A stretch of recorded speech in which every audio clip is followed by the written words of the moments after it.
All right, we're live. What's up? I said, what's up, y'all? What's up?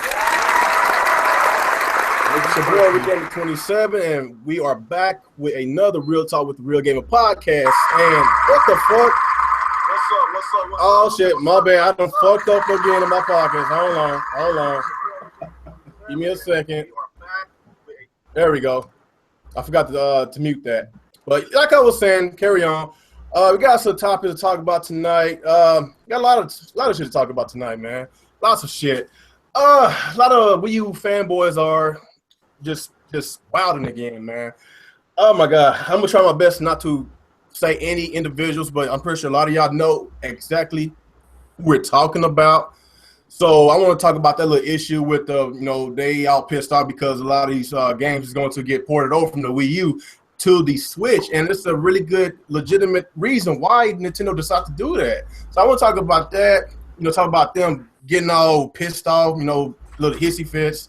And second thing I want to talk about, I wanted to talk about AAA games.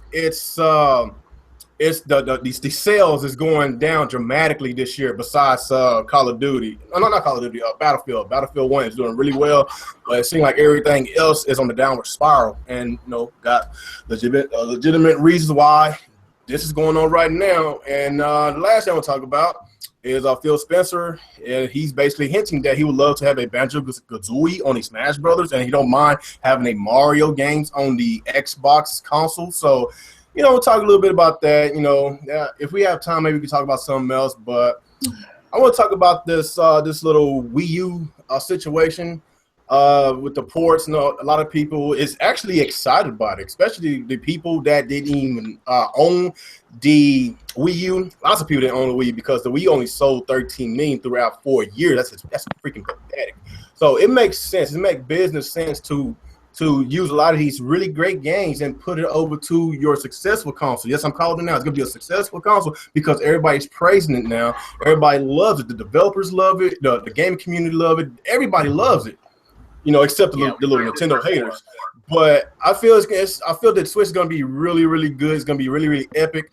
And I see why Nintendo is doing this. And, of course, we got the little babies in this little crumb side, this little community that's crying about it, that's crying, talking about what's the point of playing these games again on these Switch, just buy a Wii U. Oh my god, if I say that again, if I heard them saying that shit again, I'm going to reach my hand through this computer and I'm going to freaking choke the hell out of them. Like, there's a reason why people is excited because, first of all, they don't have to pay $300 for a Wii U to play these games. They could just play either $250 or $300 for a brand new console that comes with those ports and brand new games, man. It's just so easy. A caveman can figure that out. Like, they still can't figure it out. Gamer, real quick. Buy a Wii U. I don't want no goddamn Wii U, man. Oh, well, technically I got one. I was trying to see if you're actually going to do that thing you said you were going to do, but... Well, anyway, guys, let's go and get started to our introductions, man. Start you, Alex. What's going on, everyone? ActivesiNGaming here, back for another week of Real Talk with the Real Gamer. The Nintendo Wii U fanatic weirdo fan base is up in arms right now because of all these ports for the Switch. They don't look beyond themselves. They can't see beyond the bridge of their nose at the bigger picture. They are selfish and they are worthless. But yeah, we're gonna talk about some pretty interesting things what Phil Spencer was talking about as well. And I can't remember the other topic, but yeah, it should be fun. All right, appreciate you, man. Let's get your hand clap. All right, let's go with you, Gamer Nick. All right, this is Nick from Gaming Incorporated, and I actually had no idea there are even still people defending the Wii U that hard. I mean, who else is out there doing this now? I don't know. It's the same people that's doing it. You should know who they are. I don't know. I have been just not bothering with anybody in the gaming community for quite. When I get my news from this, when I talk to you guys. Other than that, I have no fucking idea what's going on. I don't hear about this shit until the last minute when I come on your podcast and hear about this. Oh my god, yeah, you lie. I don't believe you. All right, let's go with you, Nia.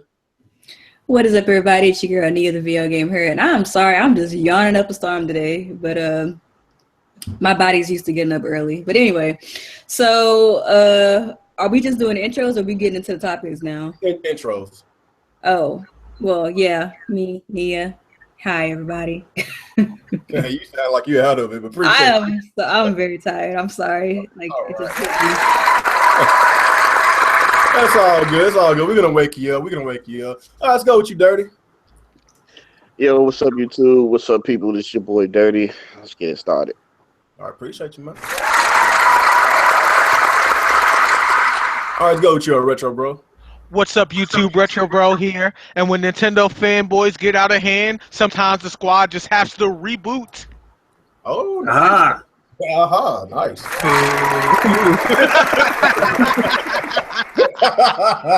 Oh, Nia, she gave you one of these. No, and I can actually roast him in real time now. Yeah, that's what you're looking for, Nia. That's what you're gonna give him. Yeah, look at that.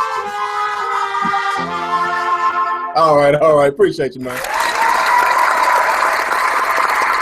All right, last but not least, let's go with you, ActivesiNGaming.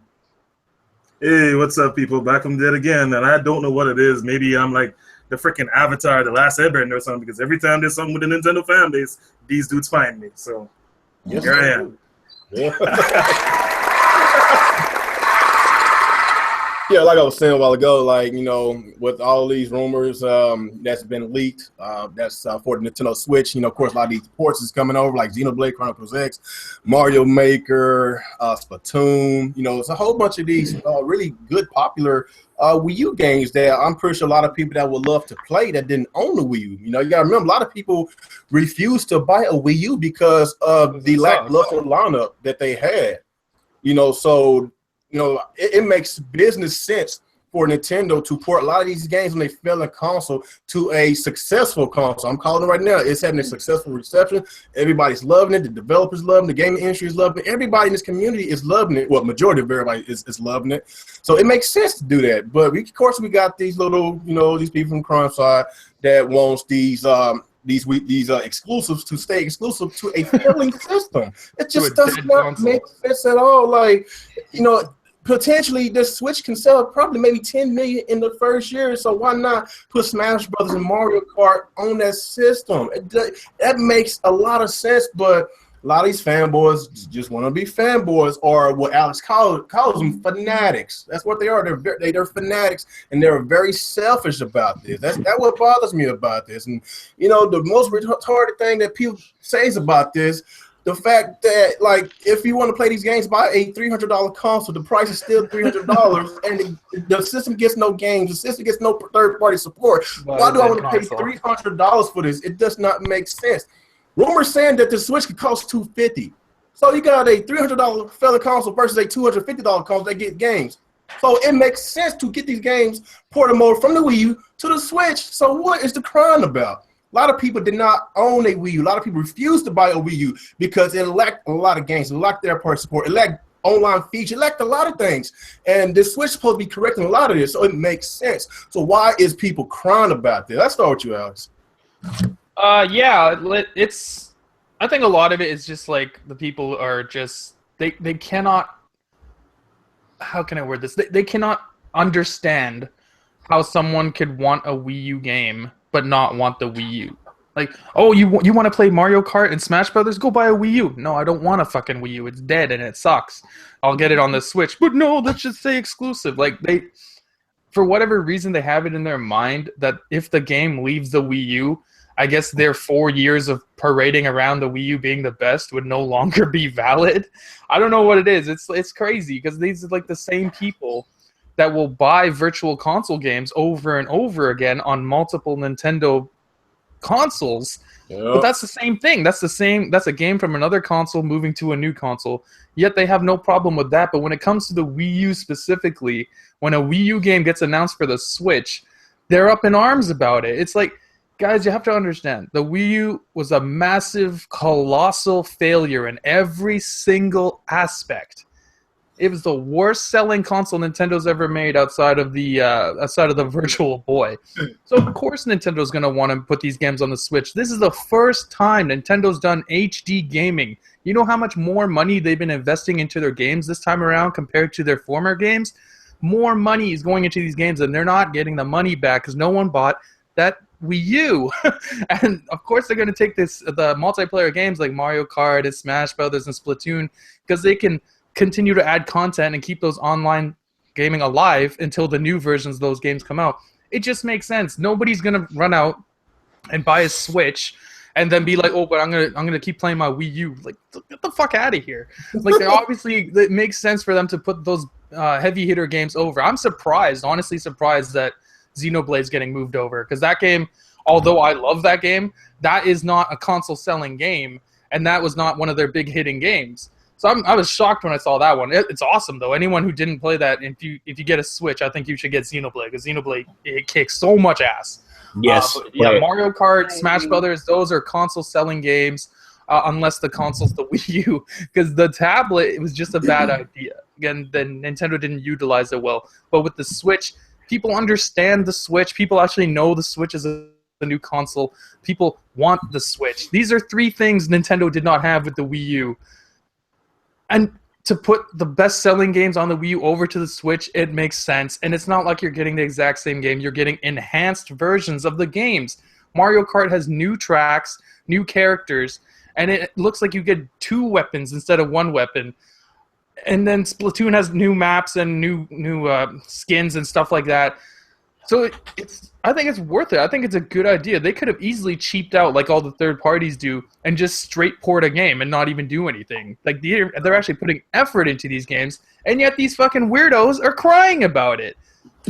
At the end of the day, if you do not want these Switch games ported over, don't buy it. Stay on your Wii U. Pretend you have the best console in the world. Stay there. Be irrelevant. Because that's what Nintendo considers you. Irrelevant. You do not matter if you have a Wii U. That's just what it is. I'm not trying to be mean. It's just what it is. They're done with it. They're taking whatever remnants they can from that dead-ass console. They're putting it over to the new one in hopes that it will sell better. And if you can't accept that, stay in the past. Just go away. Because you don't matter. They want the PlayStation guys. They want the Xbox guys. They want the Wii people and cell phone people. They want them. They don't want me. They don't want anyone in here because we're Wii U people. We don't matter. We're going to get this shit regardless. They want the people that didn't turn out for the Wii U. So there's no point crying about these Wii U ports because it's going to happen no matter what. It's just get over it, you weirdos. You went off on a little rant, did you? They're so stupid. He right, though. These the same people that's complaining now that's going to be like, I love the Nintendo Switch. Now that they got Splatoon 2, that has brighter colors, more paintball guns, and still no voice chat. It's the best. Today, Nintendo announced Majora's Mask is going to go to the Wii U Virtual Console. I think they announced it like an hour ago or something. The same people crying about Wii U games going to the Switch are going to be the first ones buying Majora's Mask on their Wii U. Yep. So much hypocrisy going on around here, Idiots. man. Is that all you got on that, Alex? You got more 5 minutes? Yeah. All right, what about you, Nick? And I thought I had anger issues. So anyway, I wanted to have some of you demonstrate, show me here on the Sonic doll where the Wii U fanboys touched you in the wrong way. Oh, damn. Y'all are just taking this a little too personally. I'm just saying. Why do you have a Sonic doll? Huh? Why do you have a Sonic doll? Sonic sucks. Oh, hey, don't start that. Anyway. Now, you was doing good, but don't push it. I don't know what to say about this. I really don't. I just don't understand how anybody puts their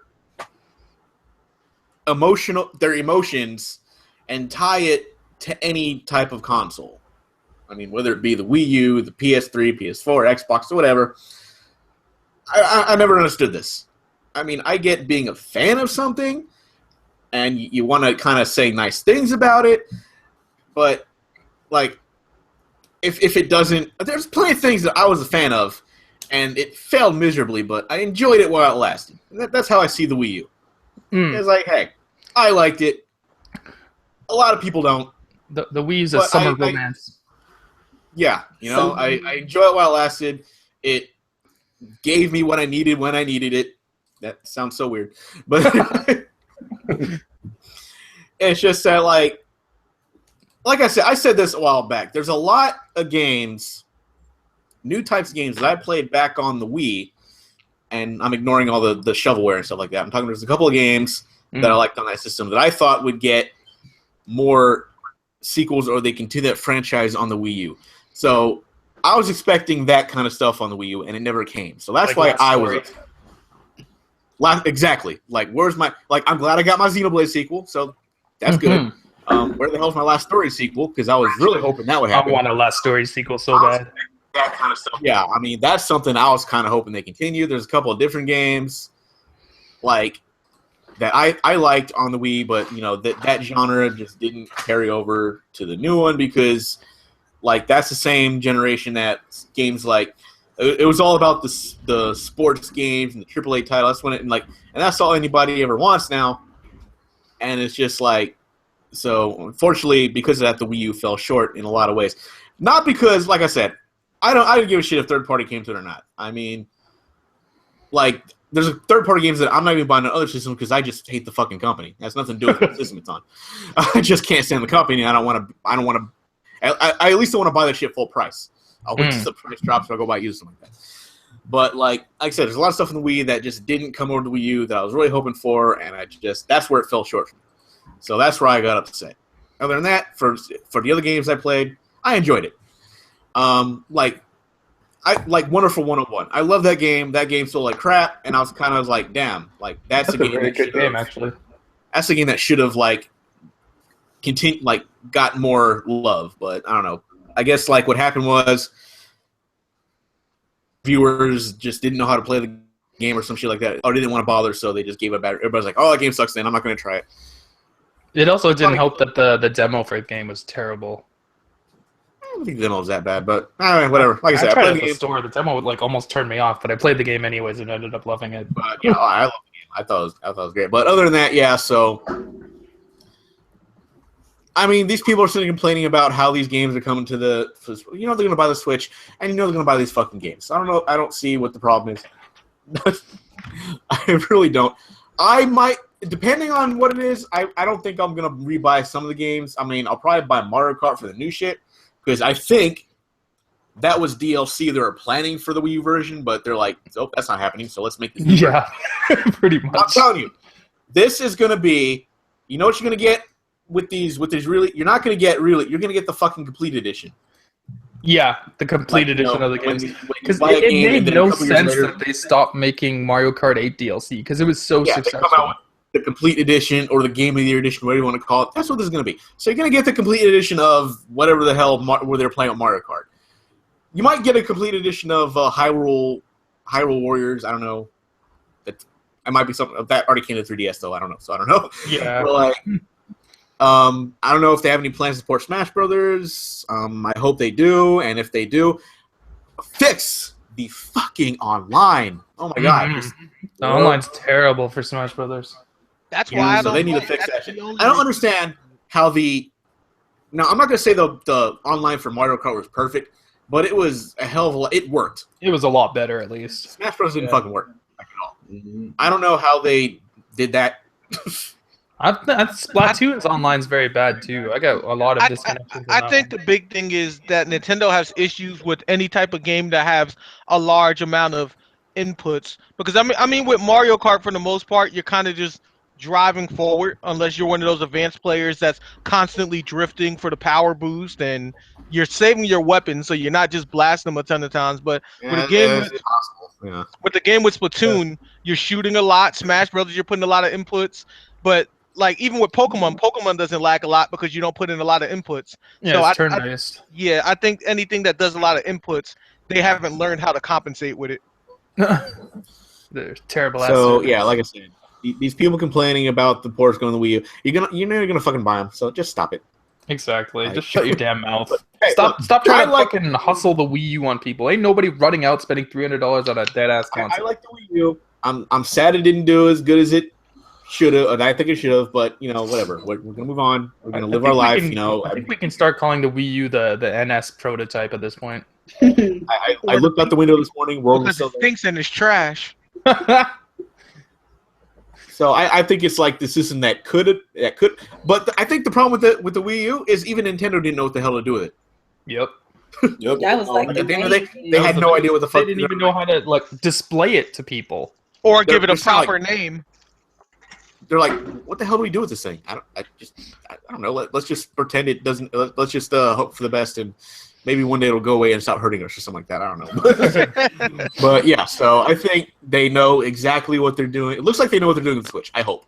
I don't want to like. They have like a clear focus now. I don't want to. Yeah, they are very focused, like razor focused on what you can do with this thing. Continuously praising the Switch. They every day they keep praising them. Then Nintendo must be doing something right. Even fucking Bethesda is praising them. Bethesda doesn't give a shit about Nintendo, and they're praising it. And it's all thanks to Kimishima. And exactly. They say they fully gonna support the Switch. So that was really surprising to me. It's Kimishima. He doesn't think like Miyamoto. He doesn't fucking see the world as a rainbow and some dumb shit.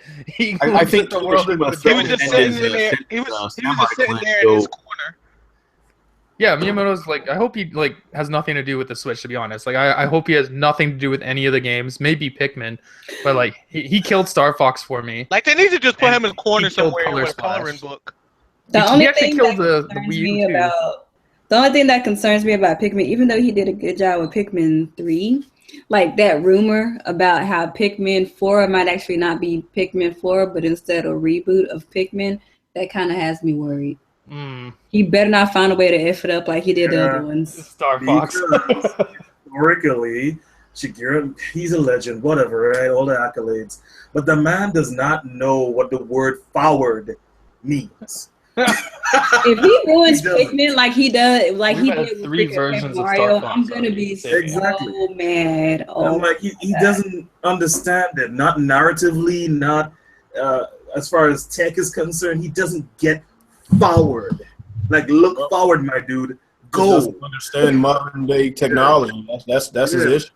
Yeah. That's why Nintendo is still stuck behind the past, because they don't know how to adopt to today's times. And with Kimishima, since he's a businessman, he knows exactly what's out there, what's hot and what's not, and that's why the Switch is being praised the way it is, because I think he got his hands on this. He's basically, giving the commands on what they need to do with this Switch, and I think he's doing a hell of a job, since he stepped foot into the presidency. So I see a lot of things going on with this Switch. Nia, what's your intake about the Wii U situation, about the ports getting them port over to the Wii, the Switch, and people, the weirdos getting all pissed off about it? it just doesn't make any sense why people are annoyed at other people's happiness. And like Alex said, really at the end of the day, what it really boils down to is the fact that people just can't take the L and just admit that people didn't want the Wii U. Like, I've had this conversation with people before, like, the Wii U had so many good games, but the Wii U itself was not enticing. Like, nobody wanted the console. Like, hell, even me, I'm one of the biggest Nintendo fans in the community. I have a Wii U right now in my house, and I don't want to touch it unless I'm watching Netflix or Hulu or something, because I don't care for the console. So for me, if I'm to be completely honest with you guys, if these port rumors are true, and if they're enhanced ports rather, I'm excited, because that means that I get to play these great games that I loved on a console that I didn't care for on a console that looks like I might actually care for it. Like, to me, that's kind of a big deal, because like when, especially if you're a gamer, you should already understand this concept. You have to be immersed fully in what you're playing, and the Wii U is the least immersive system this easily year. The least immersive system I've ever used. And I have so many friends who are of like the PlayStation or the Xbox persuasion who wanted so badly to play Wii U games, but they didn't want a Wii U because they're like, I can't talk to my friends. There's issues like technologically, what I'm saying? Like, there's issues with like the online infrastructure. Like, nobody wants to deal with that. Nobody wants to deal. Like, I have a homegirl, and she's a retro, like a veteran, I guess that's a better word to say, a veteran Nintendo fan like me. Like, me and her, we both grew up we were brought up on NES, SNES, so on and so forth. And, she even bought a Wii. But after the Wii, she was like, you know what? I don't know if I really care about that Wii U, though. And, like, she, whenever Nintendo had that big resurgence in 2014 when they came out with Smash and Bayonetta and all those other great games, she was, like, almost there. But then she had to remember, like, but that console, though. A lot of people feel like that. Even us, and we have a Wii U. So yeah, the device itself is garbage. Yes. It has good games, but the device is trash. And a lot of people feel that. Like, even the people who bought it feel that. And the millions of people who opted out of getting it feel that. And with the Nintendo Switch, it has the potential, if they do it right, if they play their cards right, it has the potential to be so much more. So if Nintendo could reel people in with an actual good console and bring these games to it, I don't understand why people are mad. Like, 3 people bought a Wii U. It's not going to hurt anybody for them to bring over 5 ports of, like, Wii U games. Like, it's not hurting anything. Like, people need to cease. I think a lot of these guys are exaggerating the amount of ports that are coming too. Right. And you know what? And I counted them. I'm glad you mentioned that because your girl got your pen and paper right here. So I was going through the list, right, of all of the rumored ports. Okay, so we have an enhanced version of Mario Kart 8, right? Yeah. We got an enhanced version of Splatoon, possibly enhanced version of Smash. Right. Xenoblade Chronicles X, which is rumored. We don't know if it's going to be enhanced or not, but either way, that is a huge game. And side note, the developers of Xenoblade are making a new game for the Switch. A separate team is porting Chronicles X. All these games, because you know why? The online infrastructure is going to be a lot better. Exactly. So you know what else is going to be really, really funny to watch? The same people who are crying now are going to be the people buying these ports on day one. Boom. When they find out that they can play the same game and get achievements this time, the same people who cry that achievements don't matter.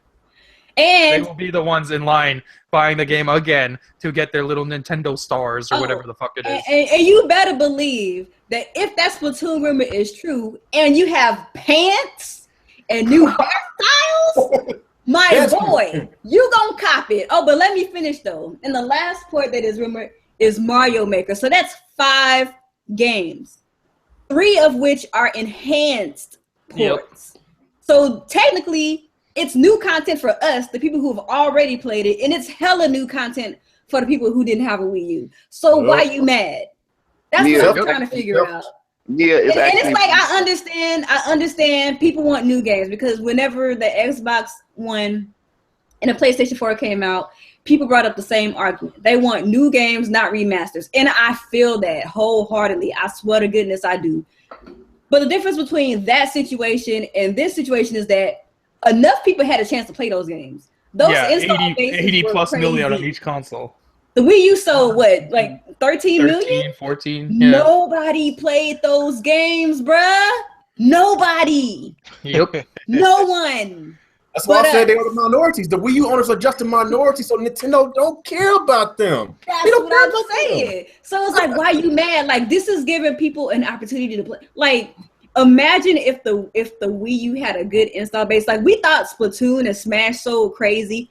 Imagine if it was on an actual system people cared about. Exactly. Look at Mario Kart on the Wii. 34 million. Jesus. The Wii U version, 8 million. And that's basically because of the install base. Yep. Exactly. I think Smash though, like 12 or 14 million Smash Brothers on the Wii. Yeah. Right. Because you better believe, even though I didn't play these games before, I'm getting all of them. Even Xenoblade. Like, if I can get Mario Kart again with more content and have the online be better this time, obviously I'm going to be there. I'm showing up. That's all I'm gonna say. Like at the end of the day, the reality is these people got their feelings hurt. They've been parading around saying the Wii U is the greatest thing ever. They won't hear nothing else from anybody. Nintendo comes out and is effectively saying this console is shit. We're taking what you love from this console. We're putting it to our new console that's gonna sell. That's all it is. Their feelings are hurt. And they mad because the Wii U didn't do it. And they're mad because people are excited for the new console.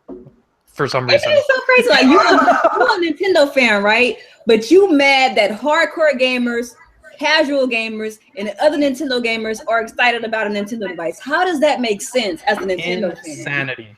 How does that make sense? After the 4 years of bashings every Nintendo fan has been getting, you should be excited that people are excited for something Nintendo. Yeah. But instead you want to cry that people weren't excited for the Wii U. Okay. Fucking crazy. That's like that video that Zen made like a year or so ago. Like, are you a Nintendo fan or are you a Wii U fan? Because there's definitely. I think a lot of these guys are just Wii U fans. I don't think they're Nintendo fans. Or fans of the Wii brand. Like, because some of these dudes didn't really play Nintendo like that until like the Wii. But that's the thing. Some of them have been around since the NES and they're still fucking weird. That's rough. It would have sucked growing up in your first Nintendo console. Like they probably played like Nintendo back in the day, but like the Wii, is probably like when they was like, "Yo, this is my joint right here," and like that's cool because I like the Wii. But it's like if that's like your first aha moment with Nintendo, you missed out on a lot. Yeah, you did. Yeah. That's all I got to say about that. Nice friend. I think she got you on that, Alex. I think she got you. That's like, literally, they're crying over 5 games. Literally. Yep. And we don't even know if they true or not. Yep. And they're enhanced. And online could be a lot better. Smash Brothers, Mario Kart. Come on, man. Like, and you don't have to fucking buy them. Damn, these let's go with you, Dirty, man. What's your thoughts about it? Well, my thoughts on it, man, I don't really have a problem with it because, all the other consoles, they got, they remasters from, the PS3 and 360. But I can understand because with the Wii U, it didn't sell well. So if you got, 1 million people that brought, certain games, then why not port it over, add more content, with it and get more content down the line. There's more people that is excited about hearing about the Switch and saying that they're going to pick up the Switch. Now they're going to pick up those games that was on the Wii U because they didn't buy a Wii U. Because you had a lot of people on the fence about buying the Wii U, especially when they start seeing the ports from third party. It's like, I stick with my PS3 or I stick with, my Xbox One because the Wii U was getting the shitty ports. So I could understand. And Smash Brothers, I believe that's going to come because everybody know how long Sakurai takes to make Smash Brothers. So if he was Smash takes like 5 years, there's no way they'd have one ready in time. Yeah, we would definitely be waiting 5 years after the launch of the Switch to get a Smash Brothers 5. So him porting that over, enhancing it, making it look better, adding even more characters down the line, DLC, or just adding them in when the game come out, that's cool. Because a lot of people wanted other characters in the game that we didn't get on the Wii U. Mm-hmm. So that'd be cool for him. Hey, we can get Ice Climbers now. You know what I'm saying? We can get, other characters from Final Fantasy or Golden Sun or whatever. You know what I'm saying? So that's pretty cool. And to go back to Nia, one more port that the Switch is actually getting, plus the PS4 and the Xbox One. Lego City. The Legos, the Chase. Yeah, Lego City Undercover. Yeah, so they go another port. So, I mean, I got that one's going to the Xbox and PS4 though, so it might as well go to the Switch. Right. So it would be more ridiculous if it didn't go to the Switch.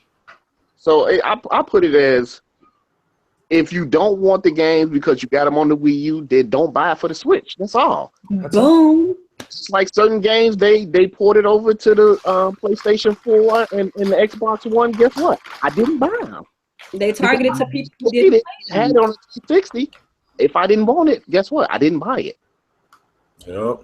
So there you go. But Nintendo is doing this, so if you're that upset about it, take a chill pill and don't buy it. It's your money. Don't buy it. Like, you don't have to. It's a choice to buy them or not. Yeah, just like all the third-party games you guys don't buy. Oh, snap. Oh, shoot. God. Third parties. That's what they Oh, call shoot. He right. Oh, How man. they not buy Bayonetta? Like that game was beautiful. Yeah. Mhm. That's another game they could port over because a lot of people actually own the Xbox One and the PS4. They wanted to play Bayonetta, but they didn't want to pay $300 for a failing console. So that could be a good thing if they port Bayonetta. Well, I hope the rumor is true that Nintendo has Platinum Games actually I think porting maybe both Bayonetta 1 and 2 to the Switch and maybe a possibility of 3. They want to get Platinum Games to do another. I think they want Platinum Games to do another or maybe port over the Wonderful 101. And I hope to God that this is true that Nintendo has Platinum Games making a sequel to Vanquish. Yeah, I heard that one too. If that is true, and it's going to be exclusive to the Switch, It better come with the original Vanquish though.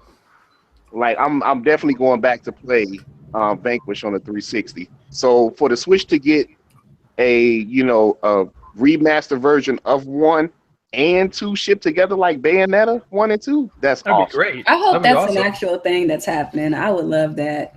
Yeah, like same thing with Wonderful 102. Like if it came with Wonderful 101 again without the shitty ass touchpad controls, that'd be great. Yeah. Yep, maybe I'll actually finish it this time. That's an awesome game, but like you can actually play that whole game with just a Pro controller. Didn't have one at the time. Didn't bother. You still going there? No, I'm good. Go ahead. Okay. What about you, Retro Bro? I really don't understand why this is a big stink. I mean, like, we already know that PlayStation's done way more remasters, and most people in the gaming community don't seem to care about that. So, in the one situation where Nintendo kind of has to do this so they can rebuild with the Switch, we have people that's complaining. And personally, I think that's pretty stupid.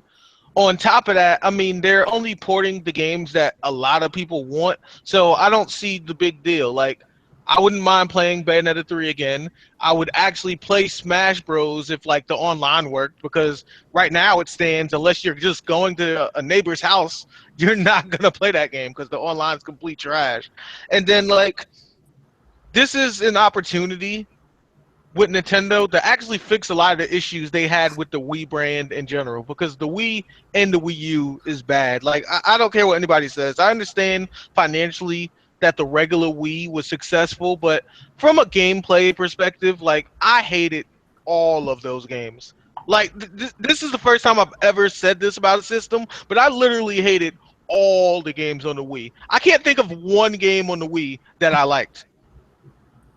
Like, they took Tales of Symphonia, a game that a lot of people loved, and made it some weird Pokemon thing with Tales of Symphonia 2, where you captured monsters and they forced you to use the nunchuck. Like, it kind of upsets me that there's Nintendo fans trying to defend the Wii brand in general when we're getting better. Like, I kind of feel like, you know how they have, like, people that just want to stay excluded? Almost like racists kind of do. I feel like there's some Nintendo fans that kind of do that. It's They like, want to be special little snowflakes. we don't want your kind around here with your good graphics, voice chat, and things actually functioning properly.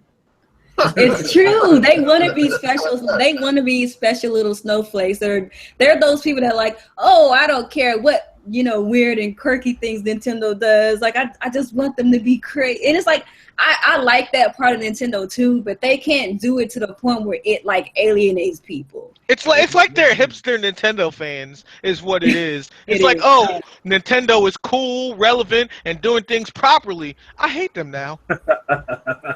Exactly. That's exactly it too. Yep. Nintendo doing things that make sense, so I was complaining. That's what it was.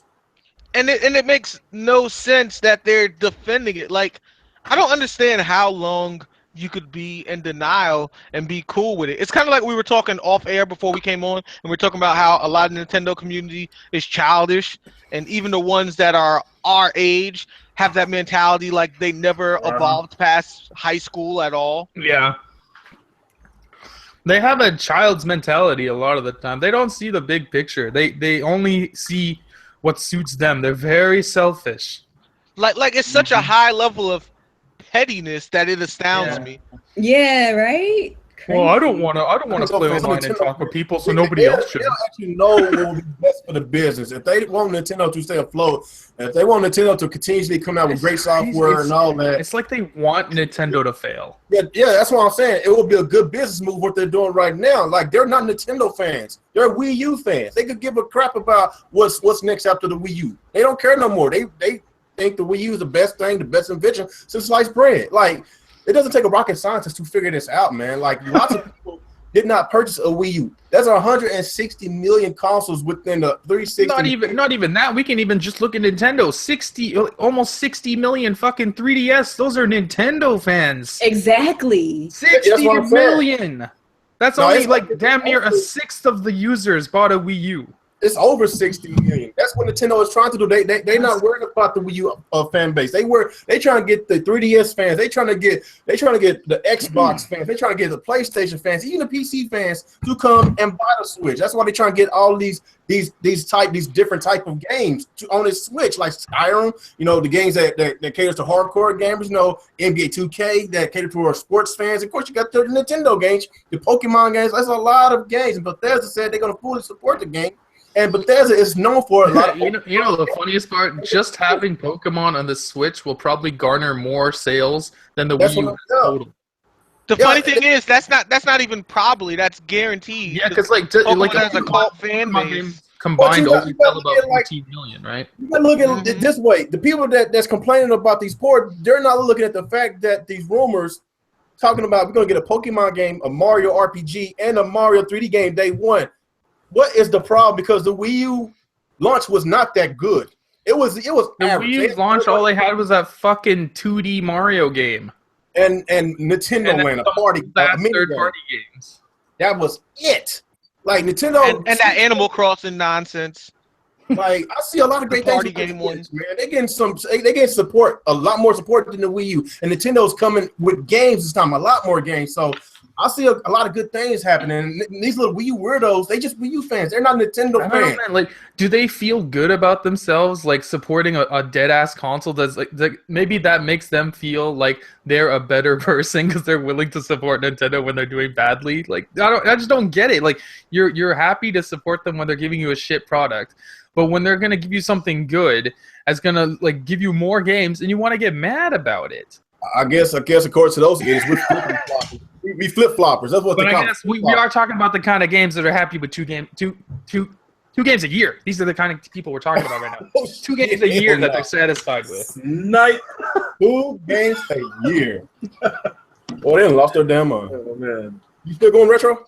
Nah, that's all I got. All right, let's go with you, Zan. Yo, people, look, listen. I have gotten to the point where I just gave up on analyzing these schools because there is no understanding them. But like Alex said, I'm not trying to be mean. I'm not trying to be condescending. You can go back to my channel, circa 2013 or so. I was one of the biggest Wii U guys around. There was nothing the Wii U could do that I didn't like. Okay? Way before some of the individuals that are becoming problems now in this YouTube community, before they even got started, I was there. So you could say some of this is my fault. you could actually say that. But at the same time, I wised up. I learned. And the video Nia brought up some time ago, it was a cathartic moment when I could finally admit it that I fucking hated the Wii U. When I said that, I felt like this weight just jumped off of my shoulders. It was amazing. It was miraculous. Because I finally understood what my naysayers at the time, were trying to tell me that I certainly wasn't seeing. I had tunnel vision. I couldn't see anything outside of why the Wii U was considered such a lackluster console. But let's put it this way, guys. Where the Wii U is concerned, I don't understand why you want to go back when everybody in that fan base should be concentrating on moving forward. Again, that's a key word today. Forward. All right? the Wii U was a shit console. All right, that shit was rough. I was there. Even if you want to wear the whole "I survived the Wii U" tag as a badge of honor, go ahead and do that. That's what I'm doing, baby. That shit's like a Purple Heart. Oh, Exactly. Was rough. I have a different interpretation of that. Like, it's more of a badge of stupidity, but we can split hairs on this one. I'm telling you, man, that shit was rough. We're talking prison anal without lube rough. It was rough. it was. Nothing And I went was right. versus day one. Like, I was a day one buyer Me too. Mhm. Me too. because I wanted Pikmin, and y'all know how that turned out. But So, I mean, if you guys want, you're looking at how many videos and blog posts and God knows whatever you do. If you're looking back at all of that you've done and you're saying, well, shit, I'm this far up shit creek without a paddle. Ain't no fucking way I'm turning around now. I'm just going to go to the terminus of this thing and let's just see how far I can get with it. You think you can't turn around and tell the truth now? I'm sorry, Jen. I'm laughing because Nia said Miiverse was hot when it first came out. Man. That is funny. it was. That was before. Dying. Somebody down over there, man. Yo. That was before the foolery. Like, that was back when only like the hardcores were on, and like everybody was doing all these awesome drawings and stuff. Like, Miiverse was popular. Miiverse is not like that anymore. Miiverse Not is at all. trash now. Miiverse is trash now. The thing that made me think Miiverse was trash was I put up a Legend of Zelda Wind Waker HD picture with one of those little stupid things with the pitchforks, the ones that go na, those things. And I said, these things are some annoying bastards. And I got a 24-hour ban because of that. I'm like, so wait. And the mod came back at me because, they contact you. It was like, we banned you because your post contained bullying language. Yeah, I got one of those too. I'm bullying the game? What? I got one of those from the Splatoon, the test fire thing, because like most people that play on Wii U don't know how to play shooting games. So I was crushing these idiots. So I put up on Miiverse, my God, everyone who plays Splatoon are a bunch of noobs, and I got banned off Miiverse. Yep. I mean, there are a couple people here who still follow me on Miiverse, and they still hit me up. I use the web version of it, right, sometimes, just to keep in contact with these people. And they're like, yo, Zen, where you at? I'm like, I'm not using this trash. That's where I'm at. So I'm like, I'm sorry, guy, I can't do it. But when it comes to the Wii U, just move forward. Let go, man. It's okay. No one, I mean absolutely no one is gonna take you to task for being a flip-flopper or changing your opinion, because that's what people do. They learn, they get wiser, they gain information, and they change their minds. Okay? That's what people do. What you shouldn't be doing right now is undermining the efforts that are going forward into making the Switch a better console. And conversely, I was speaking with Real Gamer in our chat earlier. This is the mentality. This is exactly why the other fan bases, being PC, well, they don't take anyone seriously. Those guys are whatever. Xbox and PlayStation, they don't take you seriously. You are the running joke of the industry where fan bases are concerned because of this. Because y'all can't never agree on nothing. You're trying to get something done, and there's a certain subset of you guys holding shit back for God knows what reason. I could never understand it. And not only that, but let's just be brutally honest here. And I know this is gonna hurt some people's feelings, but there's no way, as a grown man, you can say to another grown man in public that I play on something called Miiverse. Just saying. Yeah. I mean that like is would you ever say that to anyone you know in real life? Like, even if you did play really. Miiverse, you would never bring up that you play Miiverse. I mean, where the Wii U is concerned, Man, PM me on Miiverse. Stuff on there. yeah. Where the Wii U is concerned, this is the reason why it was a terrible console to me. You might like it, you might have liked it for various reasons. I'm not saying you can't. But I'm a Nintendo fan from the very beginning. Now, most of you guys jumped on with SNES and GameCube and 64. I was there from the very beginning. When I tell you, it makes me ashamed and doubt my fandom. Having part to do with the Wii U.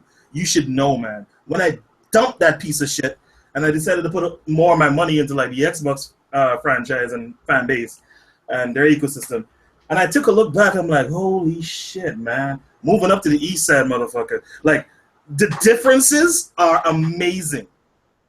That shouldn't be. And you guys really need to stop undermining the efforts of the rest of the fan base because they want to move forward, right? And you're holding shit back. This is why you can never send a directed and concerted message to Nintendo. As hard-headed as they are, they will get it if enough of you say the same thing. The PlayStation fan base, they get shit achieved all the time. Xbox fan bases, we pretty much have a brand new fucking console. Why?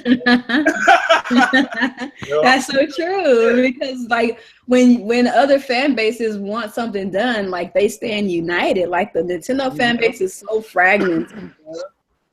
Yep. So I mean, we had a piece of shit coming into this generation, bro. Xbox One, ha ha ha. Yes, because it was a joke.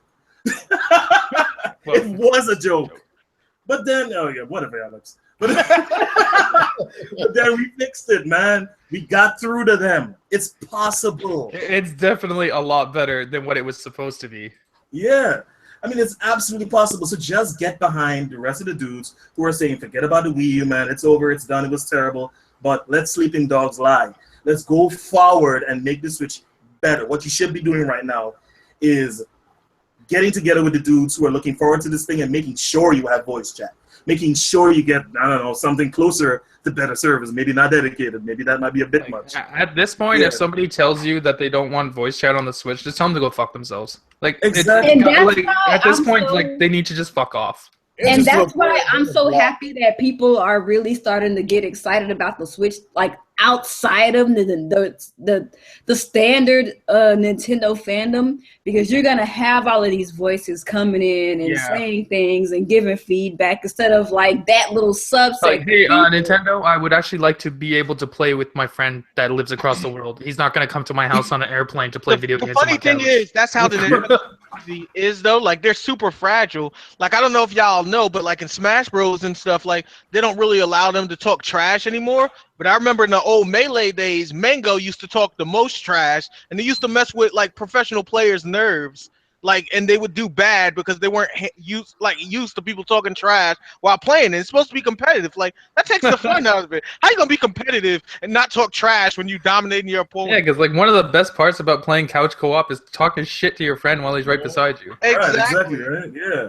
So I'm like, guys, just get together, just get something done. I will say this though, and I think Shoki made a video about it not too long ago. They did stand together on a couple things, and all of them were games. I mean, Color Splash, Federation. Yeah. Shit, Federation Fallacy, Star Flop. Oh yeah, Star Fox. That was the other one. What the Star Flop, Federation Flop, and Color Shit. Yeah, exactly. I'm actually surprised people came together on those. I'm happy they did. It's like when Star Fox was too bad to ignore. There was no way they literally killed Star Fox Zero. Hurt my soul. I love Star Fox. I don't give a fuck about Paper Mario. I don't give a fuck about Metroid. Star Fox is my game, and that game hurt my soul. Like, I had to crawl up into a corner and just like fall asleep after I played that game. Like, thanks to Miyamoto, Star Fox is now there with James McCloud dead. Yeah, Star Fox is probably like on the chopping block at this point because of that game. It is. So that's what I'm saying, guys. It's like, it is possible. They got the fucking message, I assure you. So much so to the point, when it came to Federation Fallacy, they actually had to come out and say, oh yeah, don't worry, guys. They actually talked about it. Yeah, they talked about it. Yeah, you can get through to them. You just need to stand with your fellows and get it done. That's all I'm saying. That's good. And they sure did that, man. I'm really proud of them. You know, they actually did something right. And it was a comment that I saw on Odu's video today. One of the guys that you used to associate yourself around, Zen, he basically saying taking these ports away from the Wii U is like taking the identity away, from the Wii U. That's some baggy ass shit. I'm sorry. Correctness aside, that is some gay ass fucking weirdo shit to say. Okay. You know what? No, wait. Let me take this one. You're taking away the identity. This is just never had an identity. It was an identity crisis. That's what. Let me ask this individual, because I know you're fucking watching, because you're gonna take clips and bits of things that we say and then indirectly address it. Trust me, I was there when you're pioneering that tactic. But anyway, so. What you're trying to say is you're taking a game from one console and putting it in a future console damages the identity of that first console. Simple question here, and I don't think I need to say anything more than this or ask you anything more than this. How many fucking times have you bought Super Mario Brothers? Exactly. Done. That's what I'm saying. Hey, I got a question for them. They don't have an issue buying virtual consoles over and over again. I got a question for them, I don't understand the difference. And those games don't even get enhanced. They're the same fucking game. Exactly. It's not like when you buy Super Mario World from SNES on the Wii version, you get to use the waggle controls. It's the same fucking game.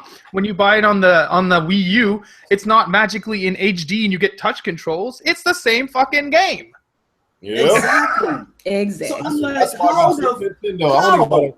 I got it on my Super Nintendo. What's the point? Keep buying this shit. Oh, so what you're trying to say is the Twilight Princess remake you guys got, was that last year or this year? That was 2015. That was this year. No, that's 2016. February. Early this year. So that destroys its legacy in the Wii, right? The Majora's Mask one that came to the 3DS in 2014, I think, that destroyed the one in N64, right? It's the same thing goes for the one Ocarina of Time, which we've seen like 6 fucking times since it's come out on the 64. We got it on the GameCube. We got it again on the 3DS. And it's been on the Wii and Wii U Virtual Console. Yeah. So you're telling me that its legacy is done. It's over. It doesn't matter anymore. The N64 the integrity is gone. But that's the funny thing, though. Like, it's first of all, it's a machine. So there's no such thing of it having identity. So somebody needs to just backhand them one to the face and one to the back of the head. Second, even if let's play along and be stupid like them for a second and say it really did have identity, but when something dies, does it still keep its identity? Like, it's been dead for the longest time. It's not like it's going to affect its sales at this point. It launched with no identity. Like, it had no identity. Exactly. It was called a Wii U. It wasn't even a creative on name. its deathbed still doesn't have an identity. Nintendo never told us its identity. When they showed the gamepad, they didn't even show the console. Like, nobody didn't know what this is. They didn't market this damn thing right. It suffered from an identity crisis before it even launched. So I know who that person is. I don't want to say his name out on the air. But these are these fools, these same delusional fools that have been spitting that garbage for these past few years, man. And you can't take those people seriously. And for a while, Nintendo was actually listening to those type of people. And those are the type of people that make us look bad. But it was just Kimishima stuff. I don't even care about them making people look bad. They're the people that hold the company back. Yeah, they're the people they're the reason we have the Wii U the way it is. They're the reason the Wii U doesn't have voice chat or game invites or fucking achievements or anything because of these kind of idiots. Yeah, because Kimishima stepped foot into this presidency. He don't care about these Wii U weirdos. He don't care. He's going to he pretty much told them to fuck off. See, that's why I like Kimishima. He's like, look here, if my financial numbers aren't this big, we ain't listening to you. Exactly. Kimishima needs to eat Thanksgiving turkey. He's not worried about Wii U owners. That's a very smart move on what they are doing. That's why I'm commending Kimishima for what he's doing. Y'all got to remember he used to be the president of Nintendo of America back in the day, in which nobody he must have did a much better job than Reggie, who is absolutely worthless. You're absolutely right. He knows the West. He knows what the Western audience want, and basically what the Western audience want is basically what we want right now. These rumors and all this shit that's spreading around, these leaks.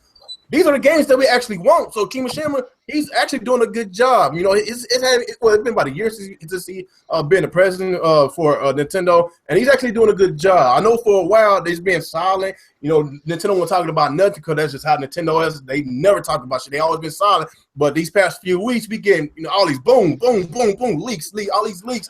All these games now. Pokemon game, they actually listening this time. So Nintendo, I commend them. They actually listening to the real Nintendo fans. They are actually they're changing. We saw on Twitter, Nintendo of America themselves congratulated Xbox on 15 years of being in the gaming industry. Nintendo from 2 years ago would never have done that shit. I talked to you first that day, man. When I saw that shit on my Twitter feed, you didn't even think it was real. No, I didn't think it was real. I was like, this is all fake bullshit. Nintendo don't do this shit. No, first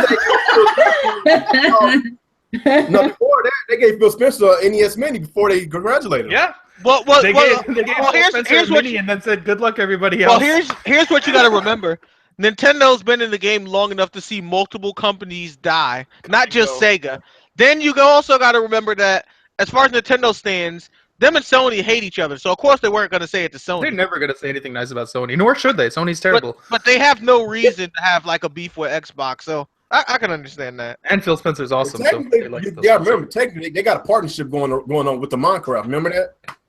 That's right. Yeah, they have Minecraft on the Wii U with like Nintendo stuff on it. Yeah, so that's why I feel. Oh no, wait, we'll get into that later. The hero of gaming is bringing the goodness out of Nintendo. So I guess closing this subject, man. Like I say, man, these Wii U weirdos in this community are the minorities. They just little crumbs of the crumbs. So whatever they got to say, Nintendo's not gonna listen to them because they're nobodies, man. So just look at the fact that ever since this Switch trailer was whenever they announced this Switch, whenever we got a first look at it, not only the Nintendo fans was excited, a whole bunch of non-Nintendo fans, PC gamers, Xbox gamers, PlayStation gamers, a lot of people that don't even talk about Nintendo on their YouTube channels talking about it. They're excited about it. So these little weirdos in this community, they're nothing. So we don't even care about it. It's weird to see everyone excited for the Switch except for Wii U fans. Well, let them stay in the magical dream world, dreamland, however you want to call it, and let them just continuously and think that the Wii U is the best thing ever since bread, whatever. Like me and Real are in one of the most ridiculous fanboy groups on Facebook, Bang Bang, Next Gen Gamers. And even those guys, the most hardcore Xbox and Sony guys I've ever encountered, even those guys are excited for the Switch. Yeah. Hey, Wii U fans, look, listen. Just to close this up, wrap this up. Remember that movie, the one with the sick dog, old yellow, he was old and shit? Yeah. It's time to take that shit out behind the bar. Skip to the end. Skip to the end. It's over. Boy, I can tell we gotta have some response videos about this, man. Hey, Zen put it best though. Nintendo fans, this is just a Wii U. It's not your kids. Ain't no reason to pull John Q for this terrible trash console. Like, let it go. You said John Q. God dang. I love that movie. Dang. It's like Nintendo is moving on to bigger and better things, man. Just let it go and move on with them. Hey, if you want to stick with the Wii U, that's great. You're going to get the same amount of games next year as you got this year. None. Yep. Be happy with it. Make things more interesting. Like I say, man, y'all people that's been following me on podcasts, I'm giving away 2 free copies of that Mario 3D game. I'm giving away 2 free copies of Zelda Breath of the Wild. So I'm so excited. I'm giving away 4 games. So stay tuned, man. I'm excited about this system. I can't praise it enough. You heard it here, folks. Real Gamer is giving away 4 Nintendo Switch consoles. What? Wait a minute. You giving away what? I said game. You heard me. He's giving away 4 Nintendo Switch consoles. You see, Alex, you trying to put a Real Gamer in welfare, dog.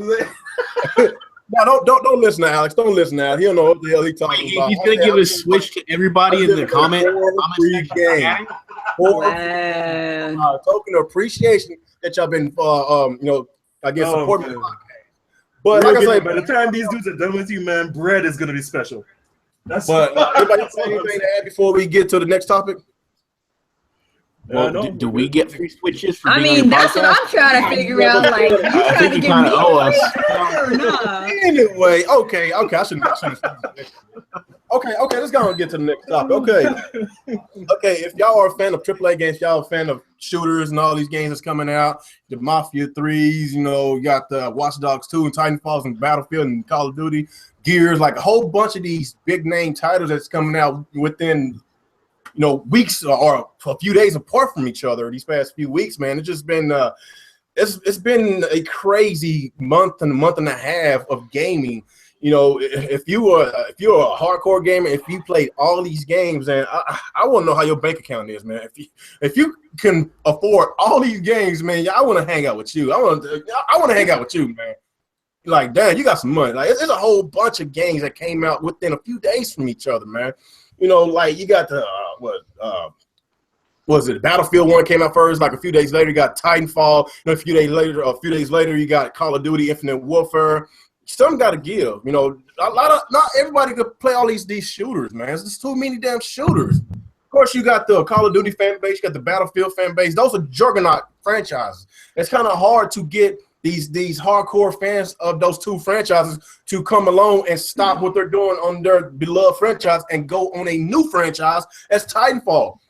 Titanfall's still a new franchise. It might be the second game, but technically it's still new. Well, technically it's new on the PlayStation console since it's the first Titanfall on the PlayStation console. But look how that turned out, man. Like, you know, you're putting these games in a bad time slot. Like Titanfall does not belong as a holiday release. If you got Battlefield and Call of Duty as a holiday release, Titanfall should be nowhere near it. And look how that turned out. You know, not only Titanfall 2 was a flop, you got Watch Dogs 2 was a flop, even though it had a better reception than the first one, but I guess it left a lot of bad taste in people's mouths. But, you know, we could talk about that. You know, we could talk about other games like Call of Duty's a flop. You know, some people say Gears of War 4 is a flop, but I think it's selling decently. It sold over 1 million. Of course, we gotta think about the fact that if you're an Xbox One gamer and if you got a PC, most likely you're gonna buy the digital version so you can, you know, play anywhere you want. So you gotta look at those numbers. Like, I'm not gonna just pretty much judge and go off of VG charts until I get the actual facts from Microsoft, because a lot of people. You have to say the same thing for the other games. Like, you can't just say only people who buy Gears buy digital. Like, that doesn't make any sense. No, I was about to say that with other games. I was about to say with other games too. But that means you have to say the same thing for Titanfall, Battlefield, and COD. Yeah. Well, and Watch Dogs, I guess. No, with COD, you can't play anywhere you want. I'm talking about like Microsoft exclusives. So basically, if you got a PC, I think it flopped. So you bought a PC version, you get to play on your Xbox. That only goes for Microsoft. That's how I bought it. So basically, that could be one of the reasons. Like, there's a lot of reasons to this, and a lot of speculations, but I think the main part about this is the fact that a lot of these games are crunched, you know, in a little amount of time. I guess they want to get these games out for the holidays. Yeah. And I think it's hurting sales for these developers that spent their hard-earned money, you know, freaking making these games, but they're getting pushed by these publishers to help them release this game at a bad time. And right now, Respawn and EA is going at it, and the boss of Respawn is not happy. He's not happy, you know. Yeah, they got fucked. Yeah, they did. EA said they want to work them hard. Yeah, they say they want to work with Respawn in the future, do another project, maybe a Titanfall 3. And the boss of Respawn said whatever the fuck that mean, because he's pretty pissed off about the sales of Titanfall 2. I think Titanfall 2 is like one of the best shooters this year. You know, that and Doom and Battlefield, like those are really good games. And it came out at a bad time. Right now, you get to buy it at like $30. Like, they slashed the price. It just came out like half price. That shit came out like 2 weeks ago. I think the big problem with Titanfall 2, at least from some of the things I've been hearing right now, is that with Titanfall 2 as of right now, like, some people think it's a little too OP with the last Titan.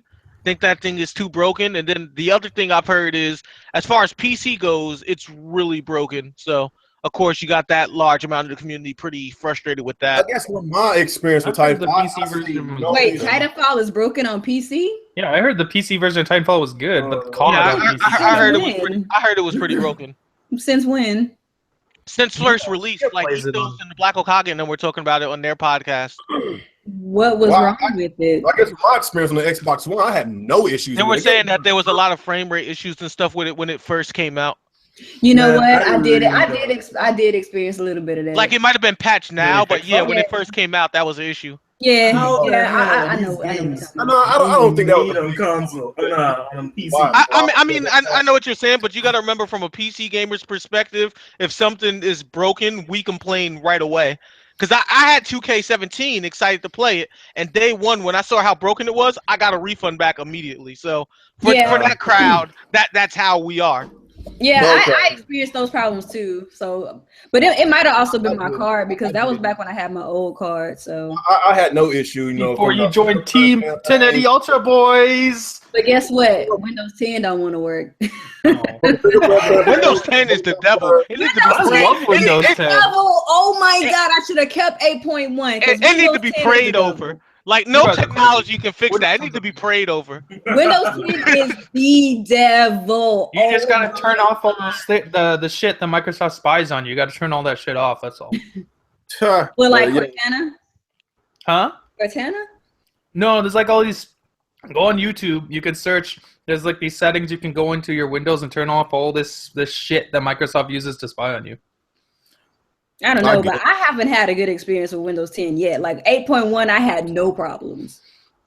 Oh, okay. But I guess anyway, like let's go and talk about this subject. Like it's pretty obvious that a lot of these games are flopping because there's too many games that's crunched at the same time.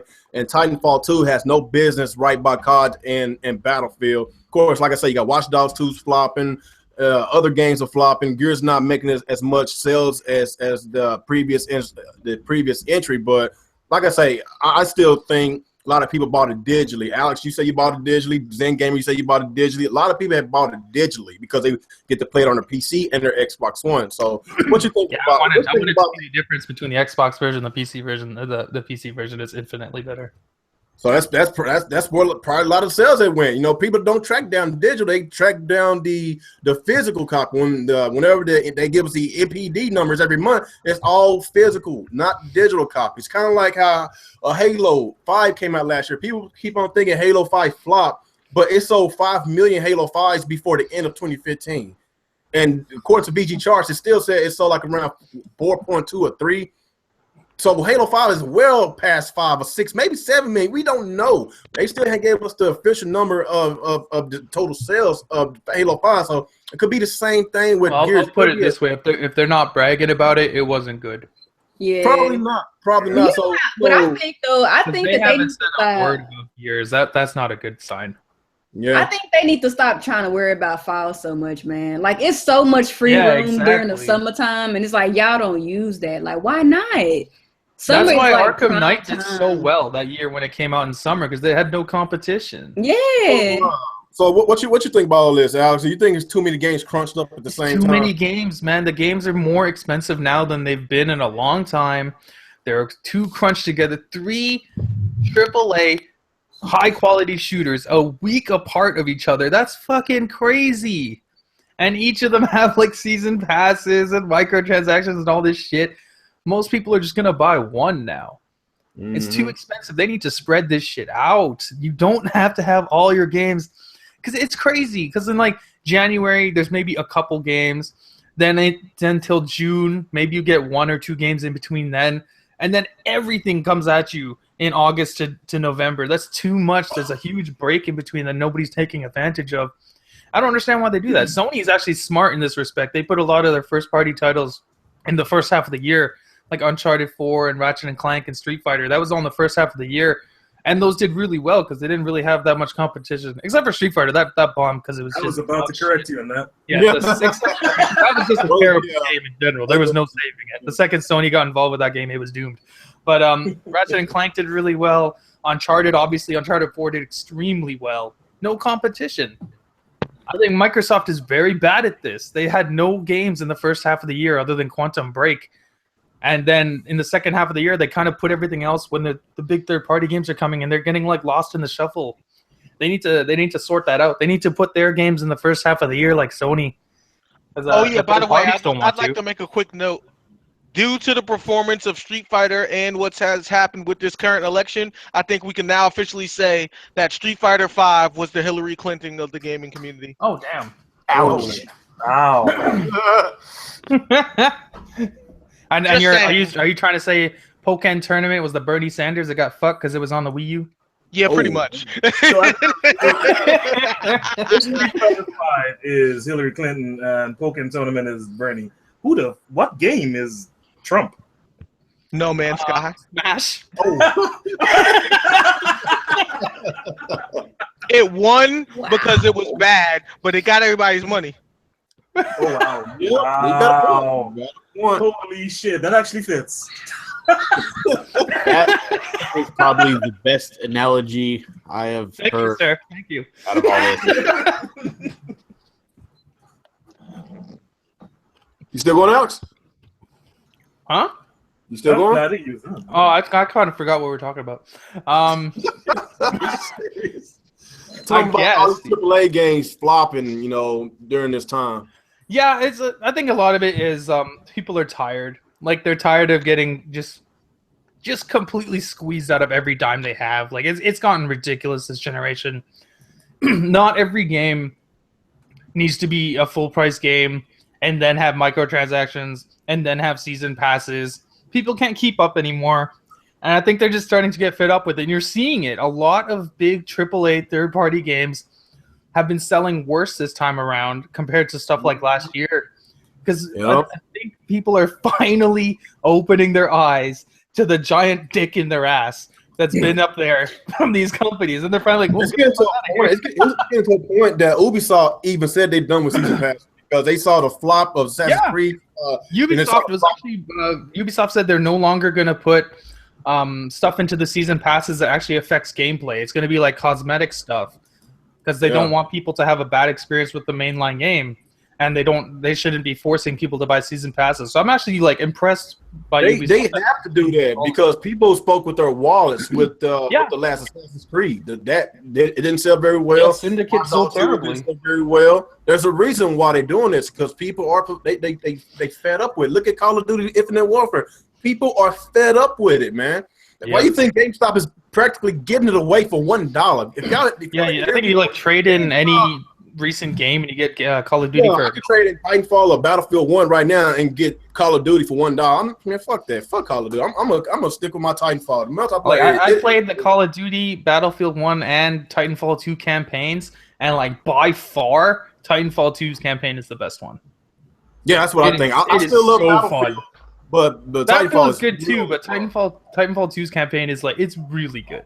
Like I was surprised it's up there. It's kind of up there with Doom. Both of those, both. It's kind of similar because they, like the boss battles and all that, But it's pretty fun. I love it, man. Yeah. Are you still going, Alex? Or are you finished? I guess I'm done. What about you, Nick? What you think about all these AAA games crunched up at the same time? A lot of these games are flopping. What's your intake about this? A couple of different theories I have on this one. One, like Alex said, there's a good chance that people are finally starting to figure out that, these games are being sold to them incomplete or messed up or whatever. Took them long enough. Maybe there's the fact that, they pretty much 3 games came out that are pretty much the same damn thing.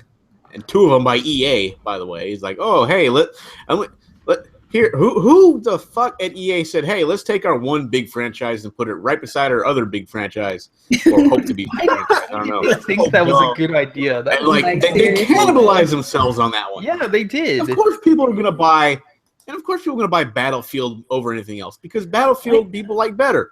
I mean, I don't at least give it a month apart of each other, like a week. But. Doesn't come out every year like Call of Duty. It's comes out every I'll say 2 to 4 years, maybe 2 to 3 years, yeah, something like that. And Call of Duty is yearly, and it's been more miss than hit in the past couple of years. I guess there's because I think they have a different developer do it each year, and there's only one developer that actually does it good. You mean for COD? And they only come around once every 3 or 4 COD years. has 3 separate teams working on the game. They each get 3 years to complete their game, and they go in rotation. Yeah, so eventually they'll get back to the good one that actually does it right, and it'll probably sell all the time. But in the meantime, you got all those other developers who just do it half-assed or mediocre. Nobody cares.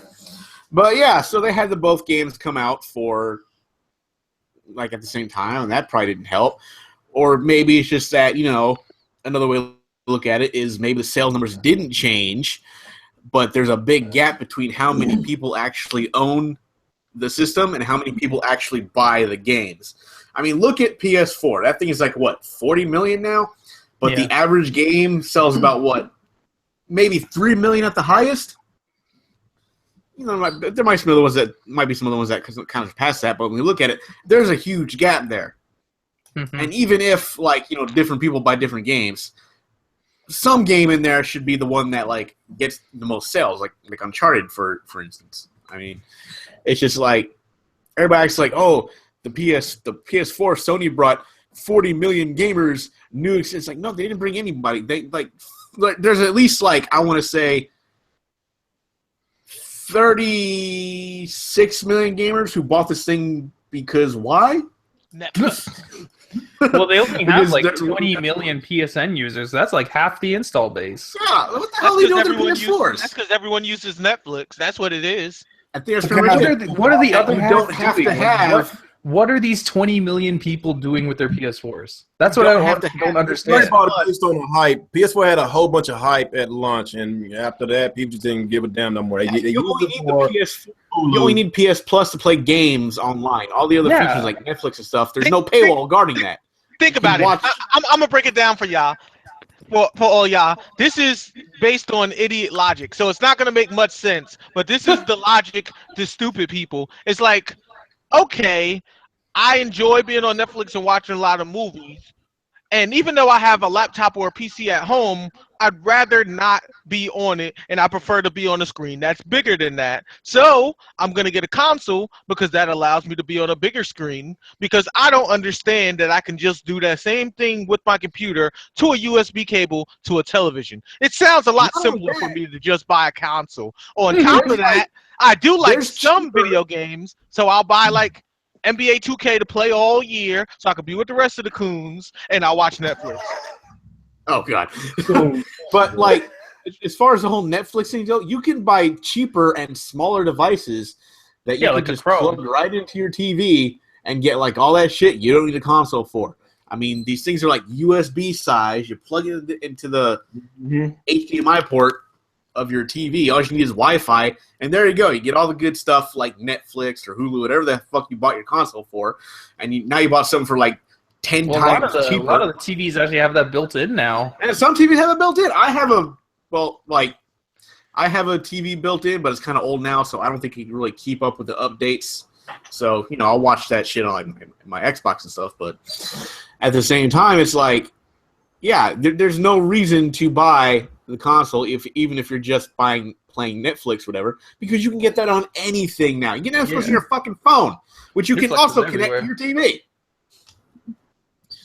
So yeah, I don't know what all these other people bought their PS4 for. I guess, they don't factor in people who sold their PS4. The sale's already there for the bought, but when you sell it, you usually sell it third party. You don't get the original money back you spent for that thing. Unless I'm you pretty sure returned they- it to the actual you bought it from within the allotted time frame. First 2 weeks or whatever. I'm pretty sure, Nate, if you pass the form around asking people why they bought a PS4, the line that belongs to reasons, pretty much. I think the most reason is because I saw it on the TV and it looked cool or some shit like that. Yeah, exactly. That would be a big reason, but then among gamers it'd be because Xbox fucked up.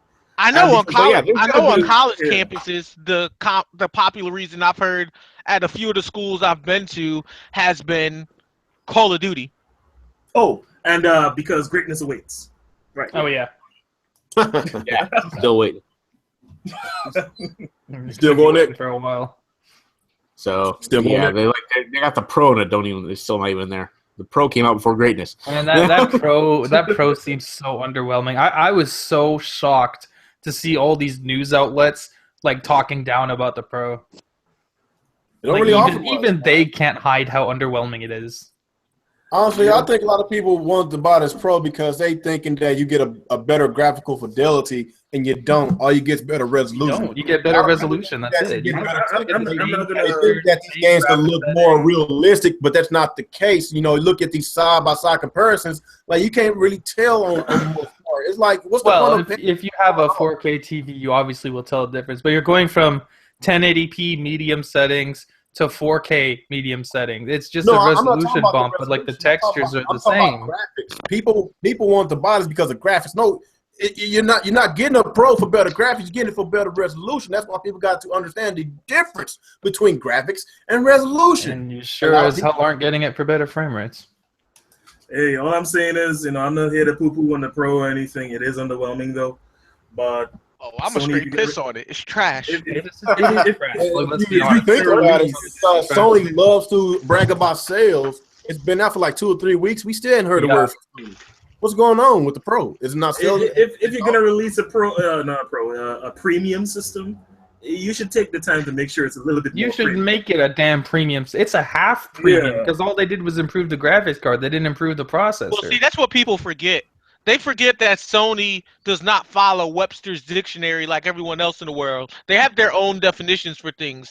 What Sony means when they say premium is not high quality product. Premium to them means we're just going to charge you more. Remember when they said that their online service was going to be premium, but it works exactly the same as the PS3 and you're paying more money? Like, people got to read between the lines. Like, you can't take the right definition of something and put that to Sony, because apparently they have their own definitions in their own world. They lose the words in translation. They're like Starbucks when you go to get a large cup coffee and they get mad and make you say the venti and the venti. I never say venti. I say large and I just stare at them.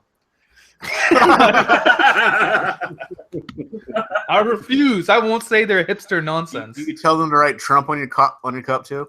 I heard a lot of people are doing that now.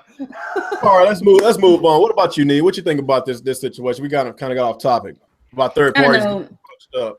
I'm kind of like how I was mentioning before. It's like, I think that people need to just pick better release dates, because these days, I think that, you know, there's always this this myth, and it's not even really a myth. It works depending on, you know, when you come out and around what games are coming out at the time, that the best, you know, possible time to sell your games is around the fall, because that's when people are spending money for like the holidays and stuff like that. But people really, I think people kind of need to start getting out of that for release dates. I think that especially if you're not like a heavy hitter like a Call of Duty or like a Battlefield or something like that, you might want to consider maybe some summer or even spring releases, because even though the holidays is when people have, like, you know, people's wallets are burning in the holidays, just giving your game some breathing room also means a lot too, I think.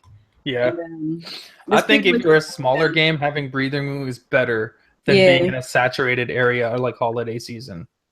Yeah. Because like let's use this situation. Let's just pretend Mario Color Splash came out alongside Call of Duty. And your mom or your dad or whatever, they go to the store on Black Friday and they see Call of Duty and they see Color Splash. They're not gonna buy Color Splash. They're gonna buy Call of Duty. Like, it's just what's gonna happen. I mean, nobody bought Color Splash anyways. So. I know, but like that's just an example. Let's use Watch Dogs. I guess Watch Dogs would have been up beside it. They're still gonna buy Call of Duty. Like, you're always gonna fall against the megastars. Like, the only ones that can compete with them is like Grand Theft Auto or like a Smash Brothers or a Mario Kart, something like that. Right. If you're not that like tier, you should be away from them. Exactly. Like Titanfall would have done better in like the spring. Titanfall's are fucked. Like, honestly, it should have come out in the spring. There's still some games coming out in the spring. Actually, there's quite a few of them, but I don't really think there's no shooters that's coming out in the spring. Speaking of shooters, you know what I really want a release date on? Like, we still haven't got a release date yet on Borderlands 3. Like, we know we're definitely getting one, but they still haven't given us a release date. And I really don't play shooters much, and I play that to death. Yeah, because the snake oil salesman over there at Gearbox, he used all the money on Battleborn and lost to Overwatch. And lost it all. Yeah. That could have went into good games coming out in the spring. You got that could have went into Borderlands. Like, over the summer, I destroyed Borderlands. I have like 300 something hours between the three games. Damn. Yeah. You know what? I think a game like this should come in the summer. You know, Titanfall, like a game like that, like these big juggernaut games will usually get released in the summer. They always get released either in the fall by the holidays or sometimes in the spring, because a lot of times, you know, spring does get jam-packed with games, because you got to remember a lot of people get their tax return. So you know, that's another reason. Tax return time should be another segment where there's some games coming out. So that's a good reason to buy games, because you got money to spend. So summertime it always gets a little bit dry, and Titanfall, since it's still like a new franchise, it should come on a month that is really dry, or that season that is always dry, from May to all the way to like September or something like that, or August and September. When October rolls around, it's a wrap, man. You can't put a game like that next to Call of Duty and Battlefield. You're gonna get bodied, man, and that's what happened here. And also that way you have more time and effort you can put into marketing for two separate games. Like, if you guys noticed, any time you saw any marketing, it was for Battlefield. You don't see marketing for Titanfall, because they weren't gonna market two games the same way at the same time, because that's just wasting money. But if like Titanfall had come out in the summer, that could have had its own marketing campaign, and then Battlefield could have got its own marketing campaign. It would have been better. You gotta remember, Titanfall's not an EA IP. Battlefield is DICE owned by EA, so of course they're gonna cater more towards Battlefield. That is their own personal IP. I can't even remember the name of the website now, but there was a website that I follow. I can't remember the name right now. Sorry. They said they forgot to ask for their review copy of Titanfall 2 because they just straight forgot it was coming out. because nobody like I forgot. It just showed up like in the store one day. I'm like, oh, okay. At the same time, we talked about this offline, and it's something I just thought about. I wonder how they read their analytics or how they track their analytics, because I think personally, if we understood how they track their analytics, it would probably make a little bit more sense to us. So, since we don't have that data of exactly what they're looking at, we can't tell. Because what I was thinking, and we were talking about this offline, is let's say they're tracking their analytics and they're like, okay, our shooters sell this much, but our other games aren't. And then assume, okay, we probably have a lot of casual fans that buy big into our shooters, but they're not that interested into other games. So now we're going to try to hit for the casual market. Now, we don't know if that's true, but if that was their line of thinking, then we also know that a lot of big companies look at casual gamers as, not playing all the time, which means that during the winter and stuff, when it's cold and nobody's going outside, they'll play. But during the summer, they're outside. Us hardcore gamers that's still in the house, they're going to be outside. So that may be their train of thought a lot of times with gaming. Also got to imagine they're looking at, they're probably looking at data from last year, and they're going to follow suit if that was successful. And last year, a lot of these AAA games sold really well at holiday time. So that's true too. Let's move on. Nia, are you finished with your topic? We hadn't got to 30 yet. You finished, Nia? Okay. What about you, Derek? What you think about these games getting crunched? I'm just gonna be short and sweet about it. Spread the shit out.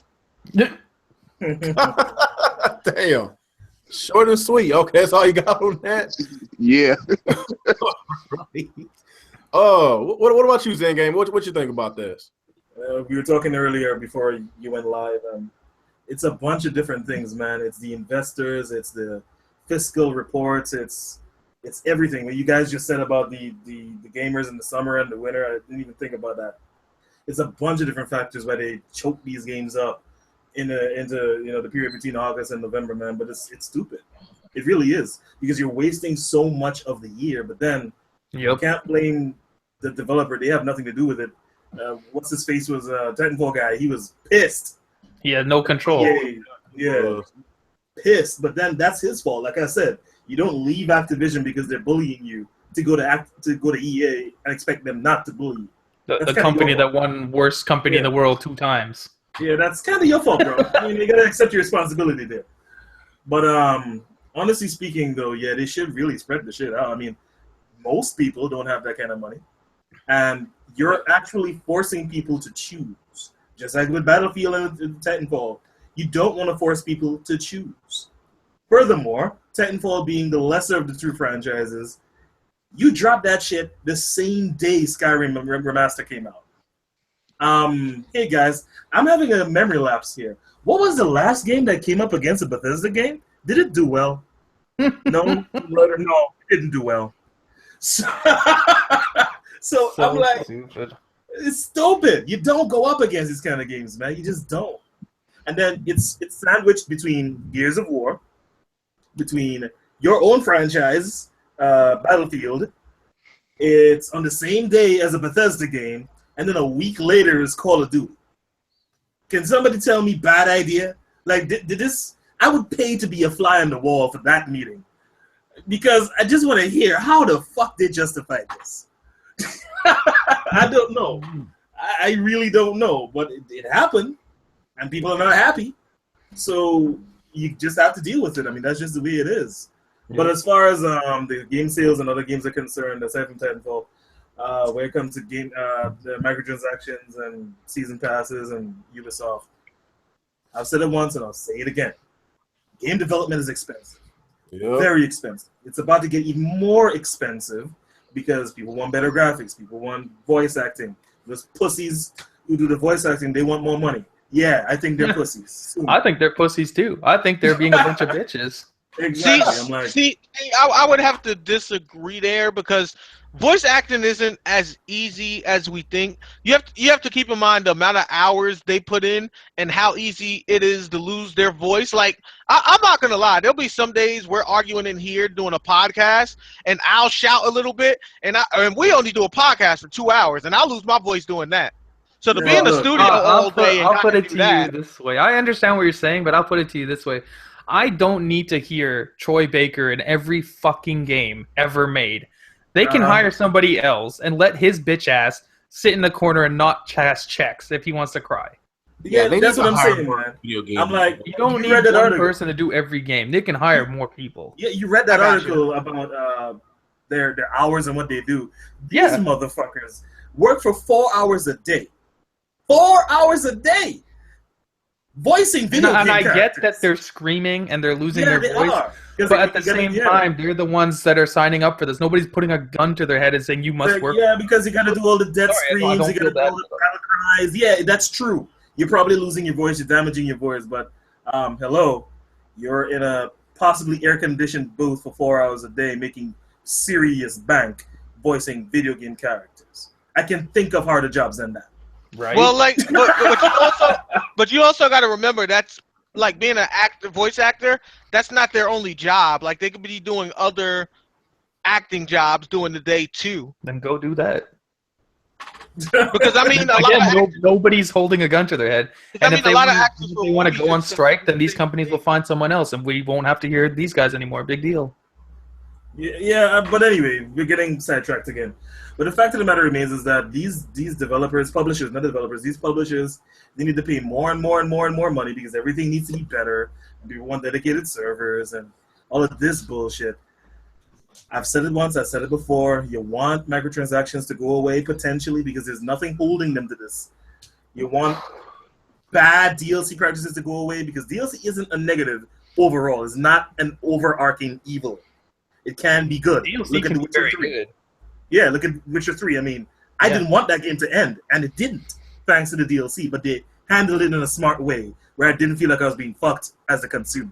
But anyway, then the prices of games, AAA games, not all games, AAA games need to go up. If you want the whole thing up front, then the base prices needs to go up, whether that be 80 or 100, whatever the case might be, because that is what you're paying for the rest of the game. The $40 season passes, the $50 season passes, that's what it is. Actually, I don't think that's necessarily true, and we can use your example you just used, Witcher 3. Witcher 3 is one of the longest games that came out this generation. It's one of the best looking games this generation. It has one of the most voice acting this generation, and they still give you all the free DLC. I don't know what why they get away with it? Because they are smart with their budgeting. They're not Activision. So, They're not spending $500 million on advertising. That shouldn't be put onto the gamers. And Activision does waste money because they got this dude from Game of Thrones. What's his face? Kit Harington? Whatever. Oh, yeah, he was in Call of Duty. Yeah. I'm like, what the fuck? That dude is expensive. Snow. I forgot his name. Jon Snow. Jon Snow, there he is. You don't need to get Jon Snow in Call of Duty. Jon Snow. Is that kind of shit? 2 years ago, they had some other guy as well, Kevin Spacey. I'm like, you don't need... He was awesome, though. Yeah, but and still. Then, last year, they had the guy from Special Victims Unit. Yeah. They spend money badly, man. Recklessly. And then you're the one who has to pay for it, though. Yeah, that's true. That is also true. But that has nothing to do with the game. They're spending money on unnecessary things. Is that the fact of the matter remains is that these games are selling less, so they got to make the money up somewhere else. And unfortunately, because of the casual scene, not us, because we understand how this shit works, they just buy the deal, the microtransactions and the stupid They don't DLC. care. Yeah. They don't care. They're ruining it for the rest of us. But the thing is, you can't even blame them because they don't even fucking understand how. They don't care. They only buy one game a year, so to them, investing more money into that one game that they play is not a big deal. Yeah. But the bottom line is, regardless of whose fault this is, game development, AAA game development is getting more expensive. So some of those prices are going to have to go up if you want this other bullshit to go away. If you want the whole cake and not some of the cake on day one. I don't know, man. I think they can just be smarter with their budgets. Well, Ubisoft, I think they learned their lesson because not only not only they stopped, with this whole DLC nonsense, they said they're gonna stop with the season pass, and on top of that, they loving how these Rainbow Six Siege is going. It's a successful.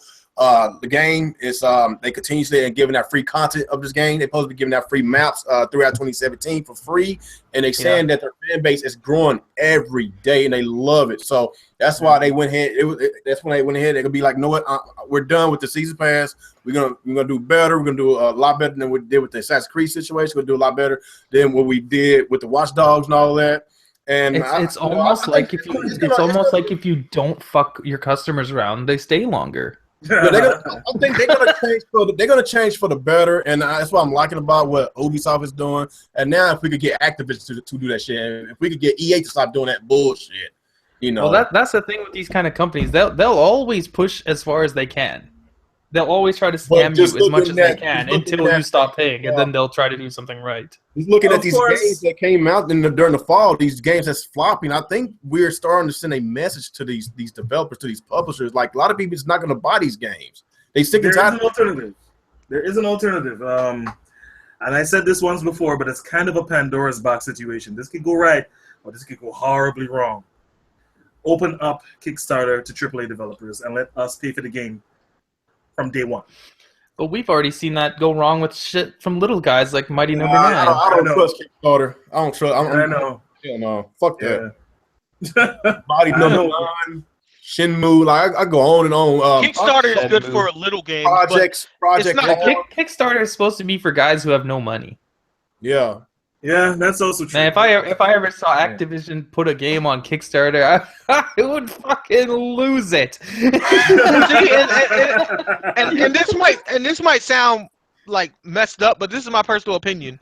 If you're a big company with big money, you've obviously been in the game long enough to understand the establishments of rules, how you should carry yourself as a company, how to create PowerPoint presentations, and a 50-page business plan to make bigger investors want you. If you're a company that's been around that long that can't do that, then maybe you need to go. Oh, another thing that needs to happen, they need to stop pricing everything at $60 because most games are not every worth game is $60. a $60 game. Yeah, There's not. I wouldn't even mind if there were $20 games, $40 games, $60 games, and then there were like $80 and $100 games based on what you're getting. Just spread the shit out. You don't need to be. Who established the 60 shit? Yeah, like a game like let's say Dragon Ball Xenoverse 2. That's not a $60 game.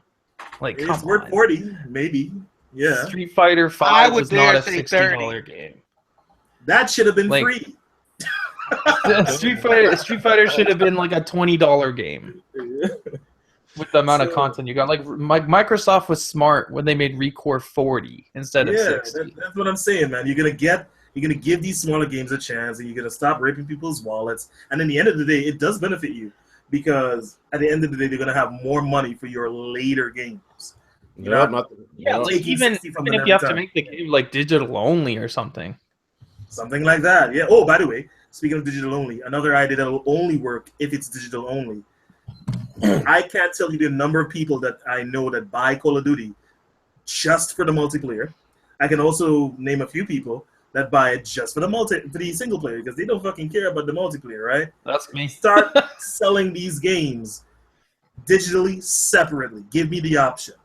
Yeah, so man, like $60 $20 for the campaign only or $40 for the online only. $40 for the multiplayer. Exactly. Yeah. Give me the option. I don't want to pay $60 and then have this whole portion sitting there. And I don't fucking care about it. But I don't like playing COD online anymore, so I just rent it because I can beat the campaign in like 2 days. You got to be out of your fucking mind to think I'm going to spend $80 to play a campaign. Yeah, so how about I give you $20 and you give me the campaign? Exactly. That'd be awesome, actually. I guess let's go to the last subject for today, guys. I guess has anybody else got anything to say before we switch to our last subject? Yeah, fuck Sony. Damn. Oh my god. Wow. Well, there you go again with that shit, man. You'll get us shut up on this. Hey, at least that ain't opinion though. That's fact. That's not even opinion. That's just a fact. Fuck them. Yeah. Sometimes I do be saying fuck Sony because they be doing some off the wall shit, man. But can't take our word. We just fanboy. We just Xbox according to a lot of these ponies in this community. But I want to talk about Phil Spencer. He basically came out, was it yesterday, and he said he would love to see Mario on the Xbox. And basically, This is what he says. It's been a great partnership on the Minecraft. Spencer said, in fact, they put Mario on the Minecraft on the Wii U with a mashed-up skin pack and continue to work with them on that and build a stronger relationship. So, I mean, you know, if to pay dividends down the road, that lead to something else that would be fantastic. I would love to see Mario on the Xbox. So, would that lead to a Mario on the Xbox? I hardly doubt that unless Nintendo do something really, really stupid to get themselves out the console market. But it's not going to be anytime soon because the Switch looks very, very promising. And of course, Phil Spencer came out last year, and he basically kind of, you know, hints something like that, having a Nintendo character on the Xbox. But he did make a statement about he would love to see Banjo, you know, from the Banjo-Kazooie series, to go on a Smash Brothers, to be a playable character on the Smash Brothers. And you know, like everybody knows, man, if you don't know that Nintendo has the strongest IPs, the strongest first-party support in the world, then you are a delusional fanboy. You're a pony, or you're an Xbox or an X-tard, whatever. If you don't know how strong Nintendo's first-party games are, then you are a delusional. I don't even want to say. You know, I'm gonna say, fuck it. You're a delusional faggot. That's what you are. You're a delusional fucking faggot. You know, I'm just being honest. Like you cannot sit here and say that Nintendo games do not sell. It sells not good. It sells great. Look at the Pokemon franchise. Look at the Smash Bros. Mario Kart, Mario, Zelda. They got a lot of great franchises that sells really good. Grand Theft Auto can't compete with it. Call of Duty can't compete with it. Nobody in this gaming industry can compete with Nintendo's first party. Look at Mario Kart on the Wii U. Over half the install base bought Mario. In that case, maybe, you know, if Call of Duty had a strong franchise like that, maybe over half the PlayStation fan base would have bought it. No, it's not the case, man. Their IPs is not as strong as Nintendo IPs. So I'm pretty sure not only Microsoft won't sell Nintendo. If you want a realistic example of how much better Nintendo first-party titles are to someone like Sony, Yoshida told you this generation you're gonna get less first-party titles because they don't sell well. Like that's just point blank. Their first-party titles don't sell well enough for Sony to invest in them. Because Nintendo doesn't have that problem.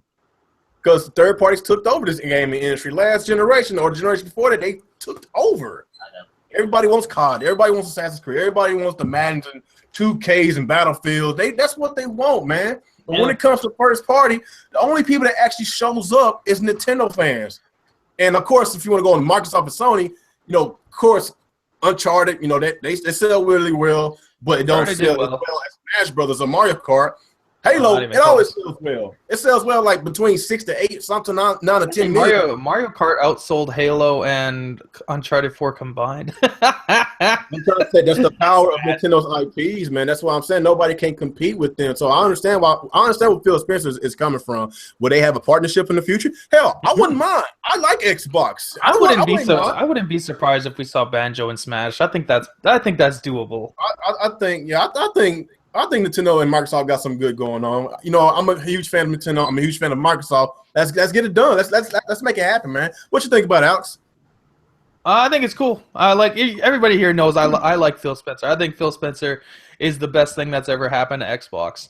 He fixed the Xbox brand name effectively after what's his name? Matrix. After that fucking bitch came in and almost single-handedly destroyed Xbox. Phil Spencer came. He rebranded Xbox, essentially. He's done an amazing job. And he's the one that brought Minecraft to the Wii U. When all these years, that guy that owned Minecraft, I forgot his name, he wouldn't bring it to the Wii U. Nobody wanted to bring Minecraft there. Phil Spencer brought it there, like right away when they bought it. And he knows partnering with Nintendo is smart. He's said on multiple occasions that Nintendo has the best first-party IPs ever. Nobody can touch them. He's very open about that. I think Phil Spencer is a cool guy. I think he's like, it's crazy to me that he is able to actually make deals with Nintendo because not many people can. Nintendo seem like they're very hard to work with. But Phil Spencer's a gamer first and a businessman second, it seems like anyways. So he's good at stuff like that. And I think it's smart of him to team up with Nintendo because obviously Nintendo and Microsoft have been falling behind Sony this generation especially. So them working together, it helps them because they're both combating Sony at this point. They're not really competing with each other because it seems like Nintendo fans and Xbox fans, they don't. How do you say this? They don't have issues with each other the way Sony and Microsoft do, or Sony and Nintendo do. So they kind of gel better together. But I think it's good. I think they can make some cool stuff happen. And because Microsoft, they own Rare too. A lot of Nintendo fans like Rare. So maybe Microsoft will bring some Rare games over to the Switch, or maybe we'll get some Microsoft characters into Smash Brothers. I think some cool stuff can come out of this. I'm interested to see. And obviously, Phil Spencer, he's the right guy to do this, because otherwise we live in Matric land where you have to have internet to play a console or go buy a 360 and dumb shit. You know it'd be really cool for a Smash character? Marcus Phoenix. I think that'd be awesome, dude. Man, that would be crazy. I think that would be awesome, dude. I'll be like, oh man, that's fucking hype right there, man. Oh, you know what would be awesome? Conquer. Conquer? Mm-hmm. Yeah. Conquer and Smash Brothers would be perfect. What happened to Conquer? They killed him. They did. Well, they can resurrect him. He had an identity crisis. It's like they had him in Diddy Kong Racing as a kid. Then they made the Bad Fur Day one, which was hardcore adult. Then for some reason they made him back into a kid. Mm-hmm. Whatever. Are you going to topic on Alex? I lost all faith in that character when I saw that HoloLens shit, man. That HoloLens, that was a tough day. Yeah. That was a rough day. All right, let's go with you, Nick. Okay, so I'm kind of disappointed in all of you people here. Well, I mean, all this talk about all these Xbox characters in Smash Brothers, and nobody thought Link to be put in Killer Instinct. That would be dope. Oh, that would be nice. You know, if you're looking at you never know. He was in Soul Calibur, yeah. Character exchange here. I mean, everybody's like, "Oh, what about Smash? What about putting fucking Link over in Killer Instinct?" I think it'd work out. It would. It will work out. So, I don't know. I think people are reading too much into this. I think this is just like a offhanded comment he made. And everybody's like, "Oh, that means that Mario's going to be on it." That doesn't mean shit. It could eventually lead to something like that, but we'll probably see small stuff first. It would be fun, though. The most exciting part, I think, about Link being in Killer Instinct would just be to hear how the announcer says, is he going to be all enthusiastic when he says Link, like the Smash Brothers guy, like, Link, and then be like, versus Jago. Yeah. I mean, you might see Mario in the background of an Xbox game or some weird shit like that, but I don't know. Other than that, I don't really think there's a lot going to go into it. Remember, there's that. You know what would be crazy? If they put a Mario Kart car into Forza. Oh, yeah. Something like that. Yeah. I mean, that would probably be something. Man, I don't know if you know, but I'm a big KI fan, man. You said Link, and I started imagining all kinds of shit. Like, people be having nightmares. Anybody out there expecting full-on Mario game to end up on an Xbox system, unless Nintendo announces tomorrow that they change their mind, they're becoming third party, is not going to happen. Yeah. It's just wishful. You never know. We might get a Master Chief amiibo or something. That's possible. I'm just saying. It's just like, how come nobody thought the other way around? You know, everybody's like, "Oh, what character Smash? What about characters for Killer Instinct?" I'm just saying. That'd be cool too. Actually, that's about it. I don't know what else Microsoft has. Oh, man. Bro. Freaking Link laying down an ultra combo. Man, fuck. Why do you do this to me?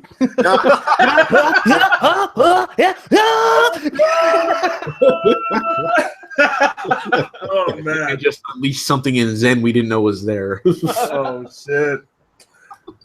Oh, shit. I wonder what's happening now. You know what your topic, Nick? Yeah, I mean, think how cool he would look in that game, too. They probably make him look all armored up and shit. I don't know. But, yeah, that's just my thought on it. That'd be badass. What about you, Nia? I'm with Nick. It's just kind of like a offhanded comment, wishful thinking type deal. However, that being said, since Microsoft doesn't have I can't even really say they don't have a handheld component, because that's changing now that they've got Windows 10 and they're integrating all of their Windows 10 things to their Surface tablets and all that stuff.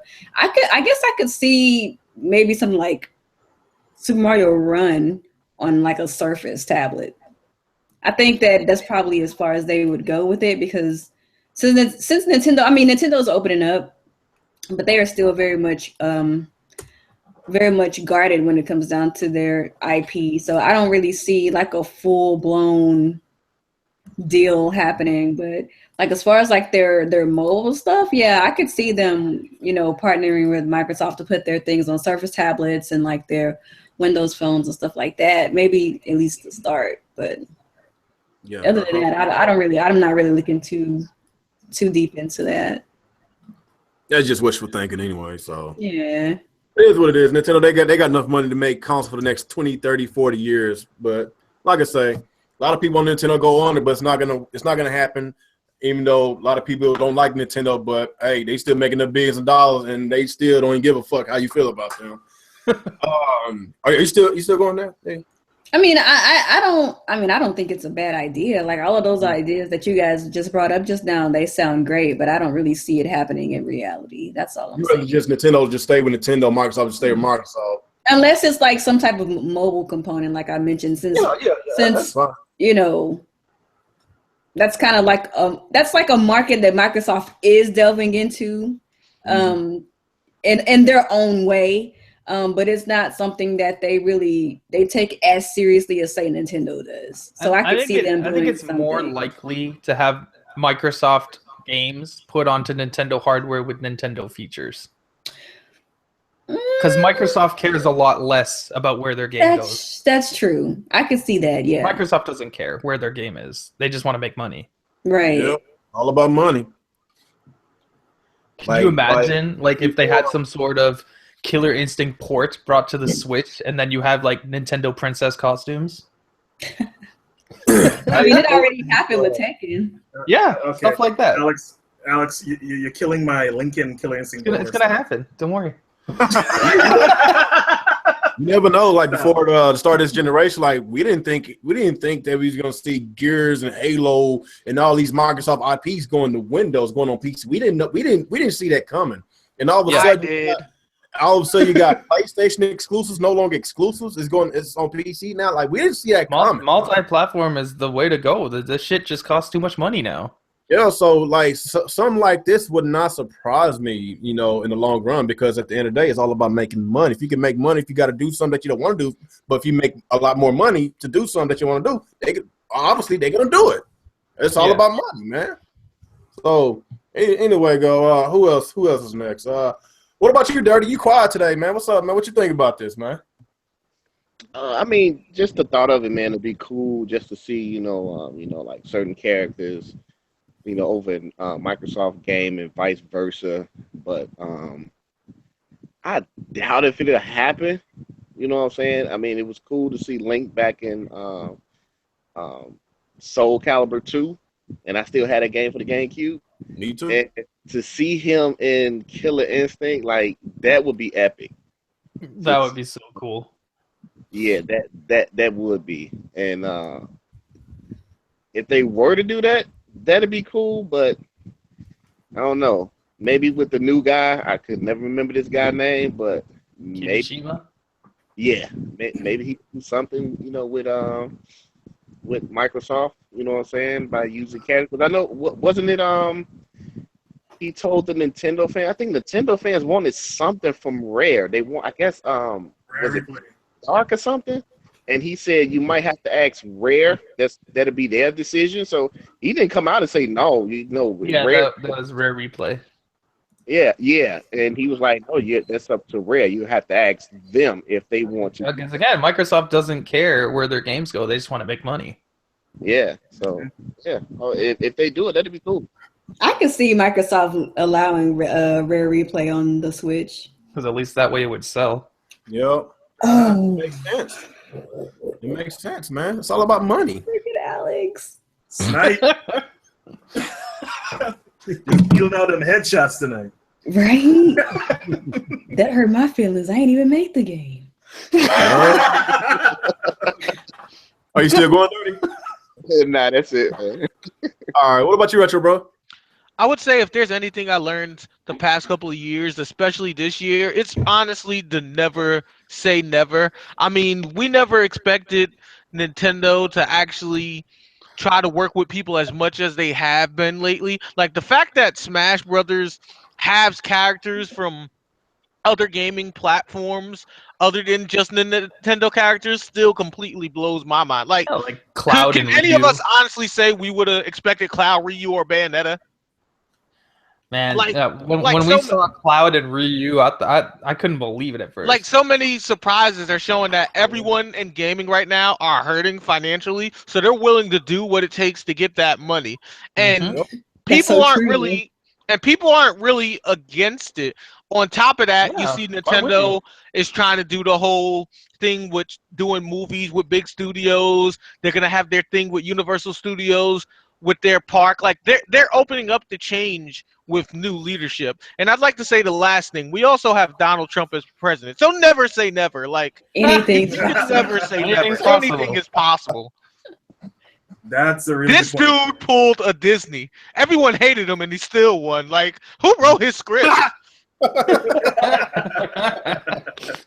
Damn. Oh shit.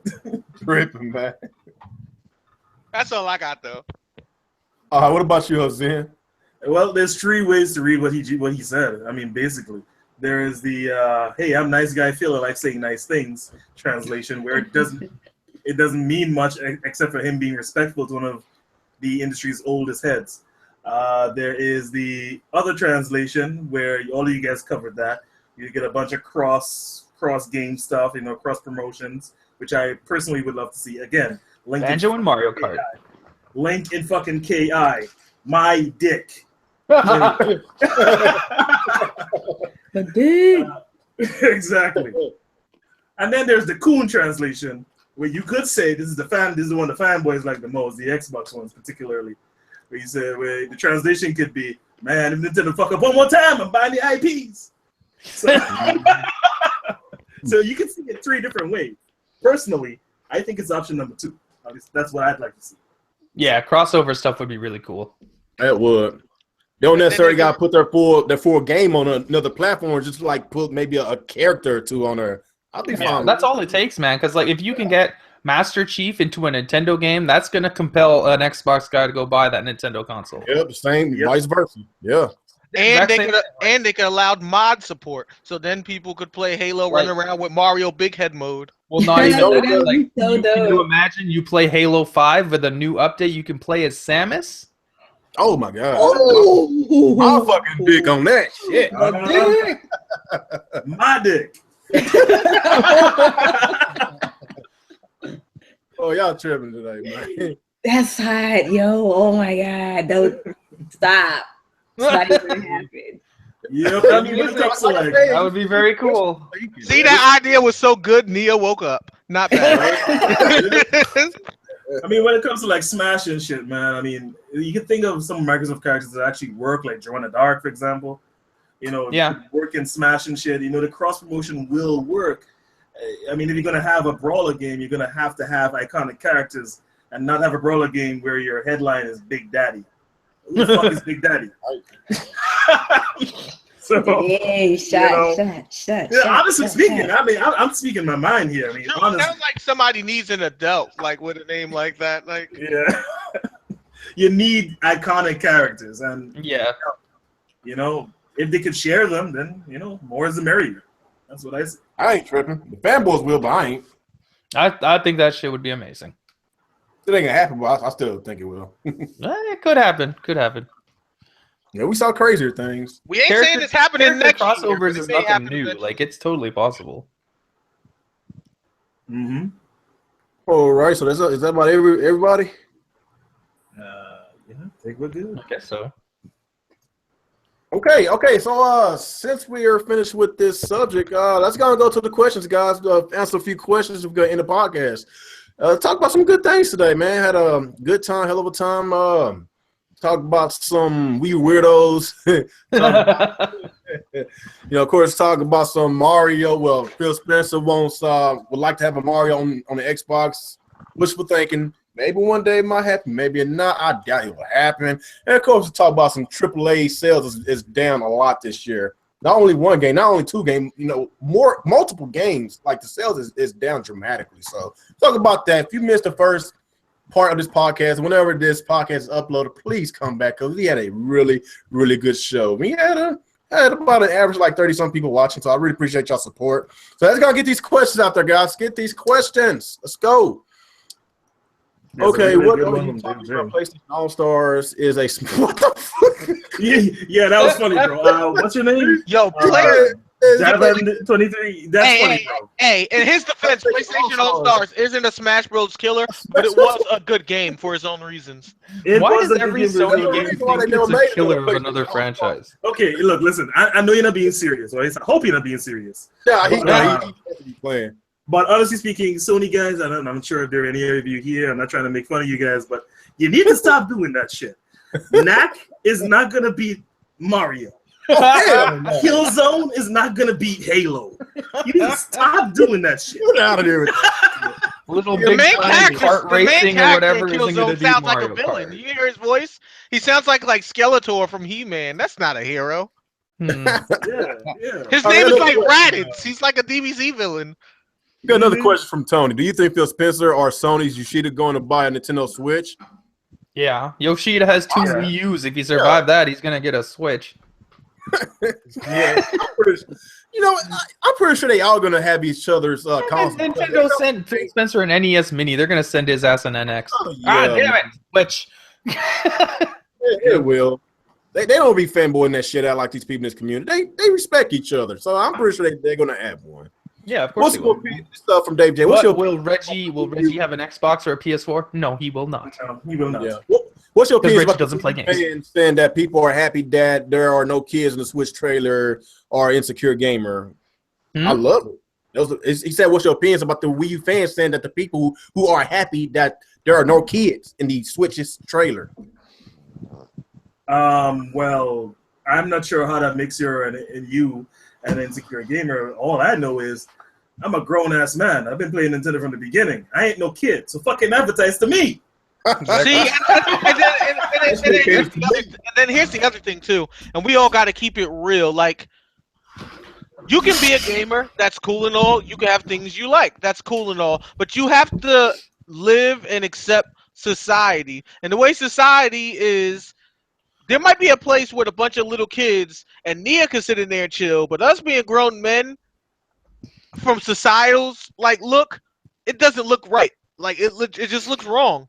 People you could be sitting there just playing your 3DS, but if you're like the only adult there, being an adult man, and there's a bunch of kids, people are going to be thinking weird stuff about you. You might not even be doing anything, and they'll be thinking you're doing stuff just because you're the only adult male there, and there's a bunch of little kids. So you have to accept society. And let's just face it. Okay, you go first. Yeah. That commercial didn't have kids, but it had millennials, and they're far fucking worse than kids. Okay. Well, I'm just going to read the question out completely here. It says, what's your opinion about Wii U fans saying that people who are happy that there are no kids in Switch trailer are insecure gamers? This is what I have to think about that. These are the same people who are insecure that the Wii U's losing games to the Switch. Same people, so yeah, they don't matter. So fuck. All right, we got a question from Red. What's going on, Red? Do you think Phil Spencer enjoys listening to the Run DMC? Of course he does. Phil Spencer's a beast. Oh, yeah. Nice. Run DMC go hard. All right. Let me see. What's the other question? Are you going to buy the PS4 Pro 0.5? It'll actually do 1080p 60 FPS on all games. You mean Pro, was it 4.1? That's what it is to me, 4.1. I think he means like the second Pro. Oh, damn. There was a pretty good question earlier. I can't find. Oh, right, about Final Fantasy pulling the Watchdogs. Is that true? In terms of graphics, I didn't know that was true. I just read that and I'm like, really? Is that a thing? But I heard the ending already got spoiled for that game. Yeah, because I don't want to know. I don't want to know because I'm getting it. Yeah, me too. I didn't read it. I just saw the headline. I was like, oh, don't click that one. Yep. All right, I got a question from Tony. We got a lot of questions. I'm trying to help him get to them. Do you think Bethesda will take full advantage of the Nintendo NVIDIA and of Vulkan's API when making Skyrim Special Edition for the Switch? No. No. Look at the version they brought out to the Xbox and the PS4. It has the same problems the original one did. They're going to do a shitty port, as they always do. Guys, You can take guys, it on the guys, go. If Bethesda has had, how many years has it been since 2011? It's been 5 years. 5 years. If Bethesda has had 5 years to fix a game and they didn't fix the game and they brought it out in their favorite... All they did was make the trees look better and the water look better. Yeah, and they brought it out on their favorite platform, which is Xbox, if you didn't know. They really favor those guys. And they still didn't fix these things. And they have known to say that they really don't care about Nintendo. Do I need to say more?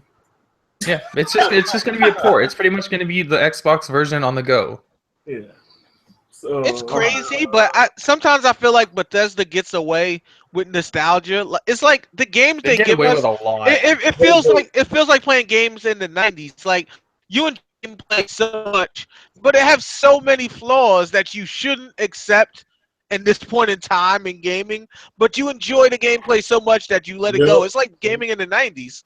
Yeah, it's kind of like basically they get away with so much bullshit. The fact they gotta freaking take review copies away from reviewers, only give them that's some shady shit. And it really annoys me that people didn't get angry about that. People were actually like defending Bethesda. That gave them that lead room to fucking want to do that because people like these Bethesda fans seeing that Bethesda. They can't do no wrong. Kind of how the Nintendo fan base feel about Nintendo. They can't do no wrong. Yeah. So and what happened right after they did that? Skyrim came out broken, and Dishonored 2 came out broken. So that's the confession time. All that bullshit. That's what's good. And the bad thing is, if people keep doing that, it's only going to make the quality worse. Like the NBA 2K community's been doing that for the longest, and that's why the new games keep coming out with worse quality. Yeah. Did you know they made a mode in the park now where Snoop Dogg is rapping and they're playing? Like all the lights are off in the park and they're wearing like neon glow sticks and playing ball. Like that's trash. Mm-hmm. All right, we got a question from Cherry Man. Do you guys think? I think Zen was saying something. No. I was just about to say the same people you're talking about. I'm one of them. Confession time. Forgive me, Father, for I have sinned. But I'm sorry, Bethesda can do no wrong. Move on. Oh my God. Yeah. Let's move on. Do you guys think the Switch has the chance will be the best-selling Nintendo console of all time? It has a chance to be the best Every console has the potential to be the best-selling console, unless you're the Wii U. Like the PlayStation, like every generation is like their sales goes getting up. Better, yeah. Except the PS3, but it's still honestly, I think the Switch has a very good potential to sell well. They already have all the Wii U owners. They have a very high chance of getting 3DS owners, and they have Xbox and PS4 guys and PC guys looking at them. So and they're playing the exclusivity game once again. Yeah, and we all know that people want to be number one, so they're going to sell fast. Yeah, so it has a really good shot, really good chance. That's what I'm thinking. All right, we got another question from Rez. Do you guys think Nintendo will quit this whole video game thing, go back to making cards, card games, and sex hotels? What the hell? No, I think Kimishima's going to open sex hotels alongside video games, and they will start selling Yu-Gi-Oh cards. Yeah, they won't go back to cards because Yu-Gi-Oh's unbeatable. Like they're not trying to fight against. Well, they still make Pokemon cards, don't they? But those are under is that under Game Freak? Nintendo doesn't have any. Yeah, it's not under Nintendo. Oh, they don't own any of the Pokemon cards. The only thing they own is the rights to make their games. Oh, damn, that's dumb. That's because Game Freak is smart. Game Freak got themselves in a position where if Nintendo screw up, they're still gonna exist.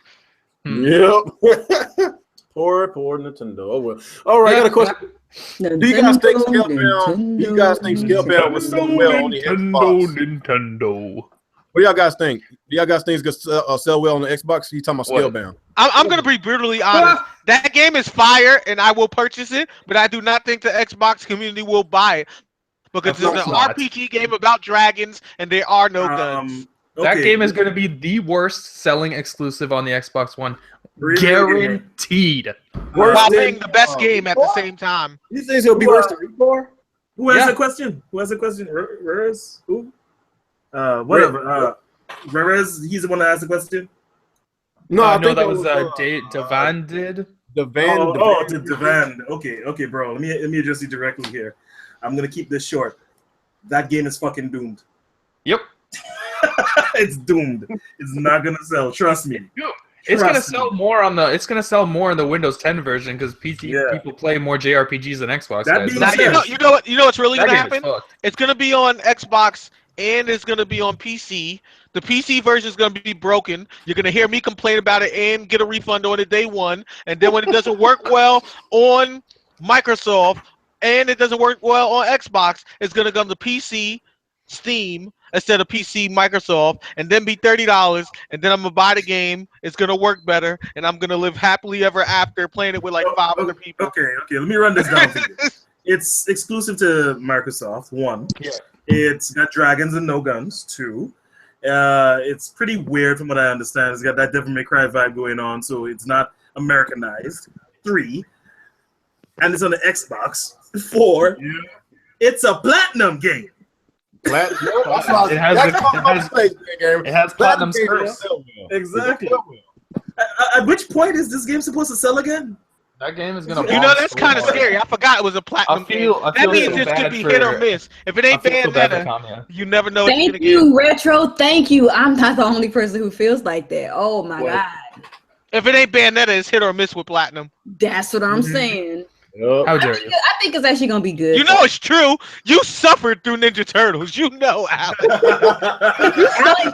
tried so hard to love that game. That was made by the C team. This is Kamiya's direct team. I think this is gonna be good, but Retro is absolutely correct. That's because they're spread thin now. Too many people are abusing them. I think you're damage controlling their unpolished games, sir. I will be a proud owner of Scalebound day one, but I know it's just going to be me and 9 other guys. So. Exactly. That game is going to sell like 5,000 copies the first That game's going to sell terribly. But as long as I have 3 other people on dragons flying around with me, I don't really care. Hey, you get the PC version, I got you. I'll get it digitally, so I'll have it on the Xbox. What was that RPG game that was really good game? Oh yeah, Blue Dragon. How did that do? How did that do? That game was a really good game, but how did that do? Not well. If it doesn't have a gun in his hand, if it's not a first-person shooter, whatever. Hey. Like you guys are gonna get Kingdom Hearts 3, which is gonna be amazing, and they're probably not gonna even buy that. The Xbox motto. I'm sorry, guys, but I'm a part of the Xbox fan base too. But you guys know it's true. If it ain't got a gun, then that shit ain't fun. That's what these guys think. So shooters, racers, sports, Xbox for life, baby. Well, I got another question. How would you think third party? Hold on. Damn, Jack kind of going crazy. I lost this question. How would you think third party will sell if playing your games on the go takes off on the Switch, and how a lot of third party jumps on the board and try to catch that wave? Whoa, I need to find that question. That was a long one. How well do you think third parties will sell if playing your games on the go takes off on the Switch, and and a lot of third parties jumps on board and try to catch that wave? That's what he's saying. I think it depends on the third party game. It definitely does. Not every game works well on the go. Not just that, but there's 3 huge weaknesses that you see with third party games right now, and the biggest thing being is for a lot of the bigger third party games, they still have to find a way to make it function on the go right now. Like we still don't know how that's gonna work with some of the mechanics of the control function. It's gonna be the same. No, but I mean like according to Bethesda, it's gonna be the same. It's literally gonna be the same. The same literally game. The same game. Retro, you gotta remember these guys are not forced to do the half controller sideways thing. They don't have to do that. Right. Yeah. Gotcha. They can just have it mounted to the side and play people normally. Are saying the most about the Switch that they're looking forward to that are not Nintendo fans. They're like, hey, I can't wait to play Skyrim on the go. Like that's literally it. Like, do you really want to play Skyrim on the go though? Because honestly, honestly, I would. Like, if the control scheme is completely functional, I wouldn't mind like taking a bus to school or work since they're 30 minutes at a time and playing a little bit. Yeah, because I mean, like games like Skyrim have like side quests and stuff like that. Like you don't have to do like a whole even in like a game like Xenoblade Chronicles X is like a huge game. Like you don't have to play like a chapter on the bus. Like you can literally go do like somebody's affinity mission and then like be done with it. Exactly. I think it's gonna do good because the reason why, how many RPGs or JRPGs the 3DS got? A lot of them. That's what I'm saying. They trying to get the 3DS players to play their RPG on the go. I see a gold mine. I see what they're doing. And so many like RPGs have so many facets to them. It's not like you're trying to do the whole story on the go. Like you can explore the land, go collect some stuff that you need. And that's the funniest thing. I'm not really big into medieval games. I was never interested in Skyrim, but the fact that I can play it on the go versus like playing it sitting in the house works for me because it's like I'm more open to playing games on the go than I am with sitting down and playing certain games. It's like if I'm at my PC, I'm gonna play what's priority to me. But if I'm on the go, I'm more willing to play games I have on the back burner. If that makes any sense. Right. So if Skyrim is supposed to be the only RPG that's going to launch for the Switch, and a lot of these 3DS owners is going to get a Switch, 9 times out of 10, Skyrim's going to sell really well, especially for the handheld game. The way I see it going, though, there are going to be some games that that will fit this model more than there are going to be others. Like sports games are going to be perfect. Oh yeah, basketball. for sure. Sports games on the go. See, that's what I was worried about. Like I can't see 2K being good on the go because I've played the mobile version and it's super simple. But this is literally like the same game. Literally the same. Like I think that with the same game on the go, like because it's a hybrid. Like it's literally the same game. There's no dumbing down. There's no building up. The game over. The game. I believe that's when we had a hybrid console. This is the first time we had a hybrid. Like, yeah, that's what I'm saying. That's what I'm saying. It's the first time we had a hybrid. So in my mind, I can't quite picture. You can't get your mind out of 3DS mode. It's like I know what they're saying, but comparing it to a cell phone and a 3DS, it's like I can't believe it till I see it. Right. You know what I mean? You can't get out of 3DS mode. Like say how like let's just use like the Lego games for example. I don't know if y'all play the Lego games, but I do. Yeah. I love the Lego games. But like you know, like the Lego games are significantly different on consoles than they are on 3DS. Like exactly. It's a dumbed down version. It's more linear than on the consoles. But with the Switch, it's literally going to be the same game. So for example, like say Lego City Undercover, right? You're not going to be getting a 3DS version of Lego City Undercover. You're literally going to be getting the Wii U remastered version. It's going to be the exact same game, whether you're playing it on your TV, whether you're taking it on the go or whatever. It's the same game across the board. Period. How do you think a lot of people are excited? Yeah, you never had graphics on the go before. When you pick up this device, you're not picking up a 3DS or a Vita or what have you. You're literally taking your console with you. My only concern with that is if I get robbed, this dude just copped my console. Rip.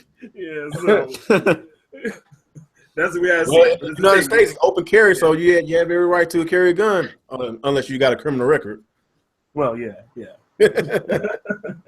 So is there any so true. Oh my god. I'm not sure if we got any more questions, so I guess we'll stop right there, guys, because we're about to hit that 2.5 hour mark, man. I know it's been fun and everything, but Jesus Christ, I'm not doing no damn 3 hours. Fuck that shit.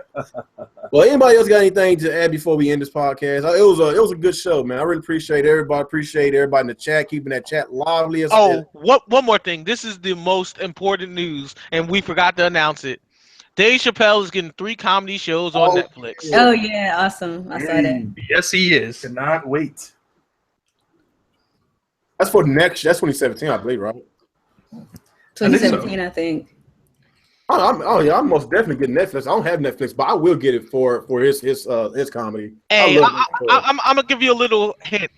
Now, I've never tried this before, but I've heard that you can use different email accounts to do the 1 month free trial. So, since email accounts are free, you can So you gonna make yourself like 20 email accounts so you can watch Netflix. Ridiculous. That's what you're doing right now. I got like 5 different emails. So I get what you're talking about. Retro, you're the reason PC gets broken games. Hey, I didn't say I did it. I just said I heard. I heard. God dang. But anyway, like I said, man, it was a hell of a show today, man.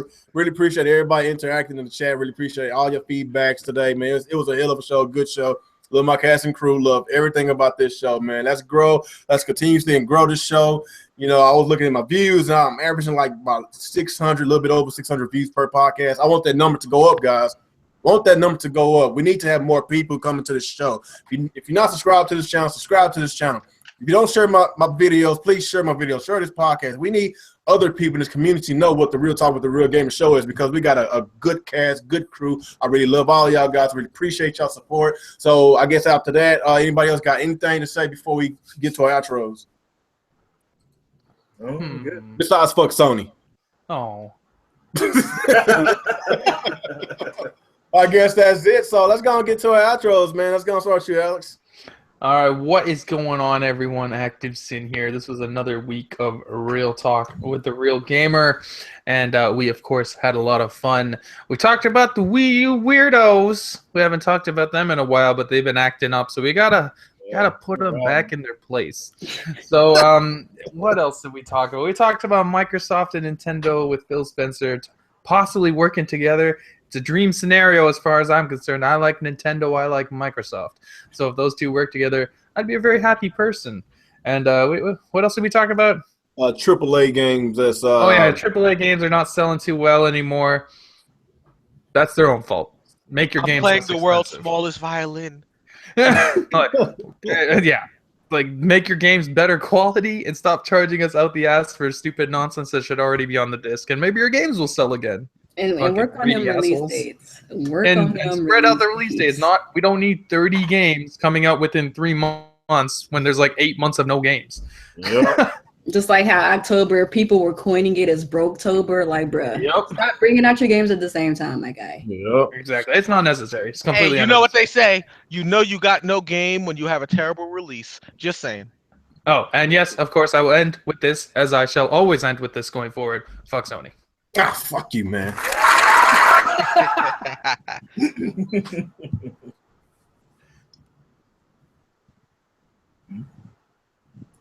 What's going on? Okay, did I get disconnected? No, Oh, hold on. Okay, I think my internet was having a moment there.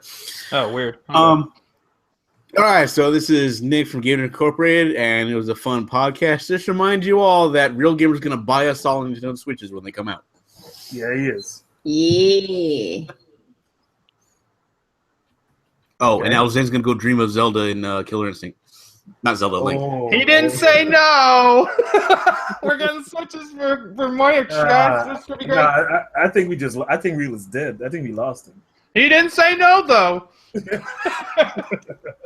think I was wrong because his picture's not moving. Yeah. Yeah. He's frozen Uh-oh. in fear because he's looking at his bank account. And he's going to wonder how he's going to buy all these switches for everybody. I'm back, man. My computer tripped again. We were just letting the people in the chat know that you're buying everyone switches again. Just to No, clarify. hell no. Fuck that shit. Yeah, man. My computer tripping, so I guess no more clapping. So yeah. Who's turn? Who's turn? I just went. So You just went. I think it's Nia's Let's going. go with you, Nia. Well, what is up, everybody? It's your girl, Nia, the video game her. It was awesome being on the podcast tonight, even though I am actually pretty tired. But I do want to leave on this note. I am very excited at the prospect of Xenoblade Chronicles X being ported to the Switch and their new game. I am so excited. Very excited. If we get that sequel to Xenoblade Chronicles X on the Switch, Boy! dude, I'm going to go crazy. Boy, day one. And it better be a direct sequel. I don't want none of this different world bullshit. No more spiritual successor. I need to know what's going on Planet Mirror. I need to know. Yeah. I need to know. And that's it. All right. Who else? Let's go with you, Dirty. What's up, people? What's up, YouTube? It's your boy Dirty. Want to thank Real Gamer for letting me on the podcast, and I appreciate the Switch when it comes out, brother.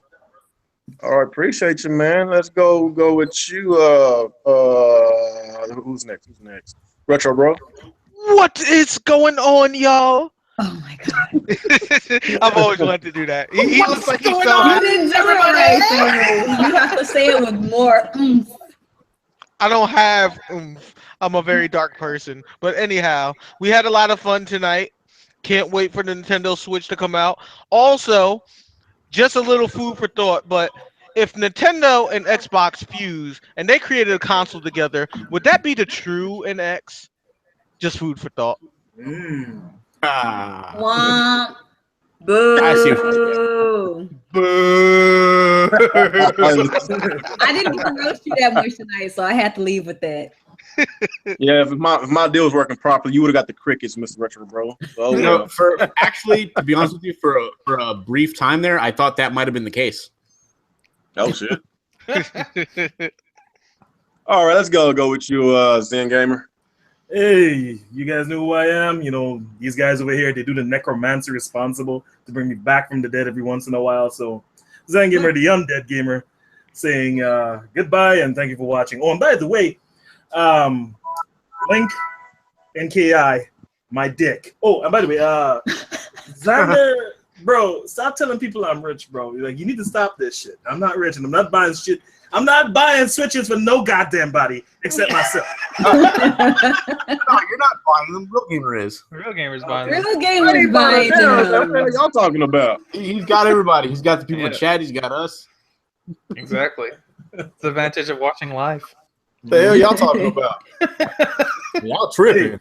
Hey, in About 4 or 5 months. Going to get for us. In 4 or 5 months. If he doesn't live up to his promise in 4 or 5 months, you guys can record this podcast and flame his ass. No, I said I'm giving away 2 copies of the Mario 3D game, 2 copies of Zelda Breath of the Wild. That is it. I ain't giving away no copies of no flip-flop. No freaking But anyway, let's get to close this podcast. Like I said, I really appreciate all y'all support, and I guess y'all have yourself a good day. Peace out.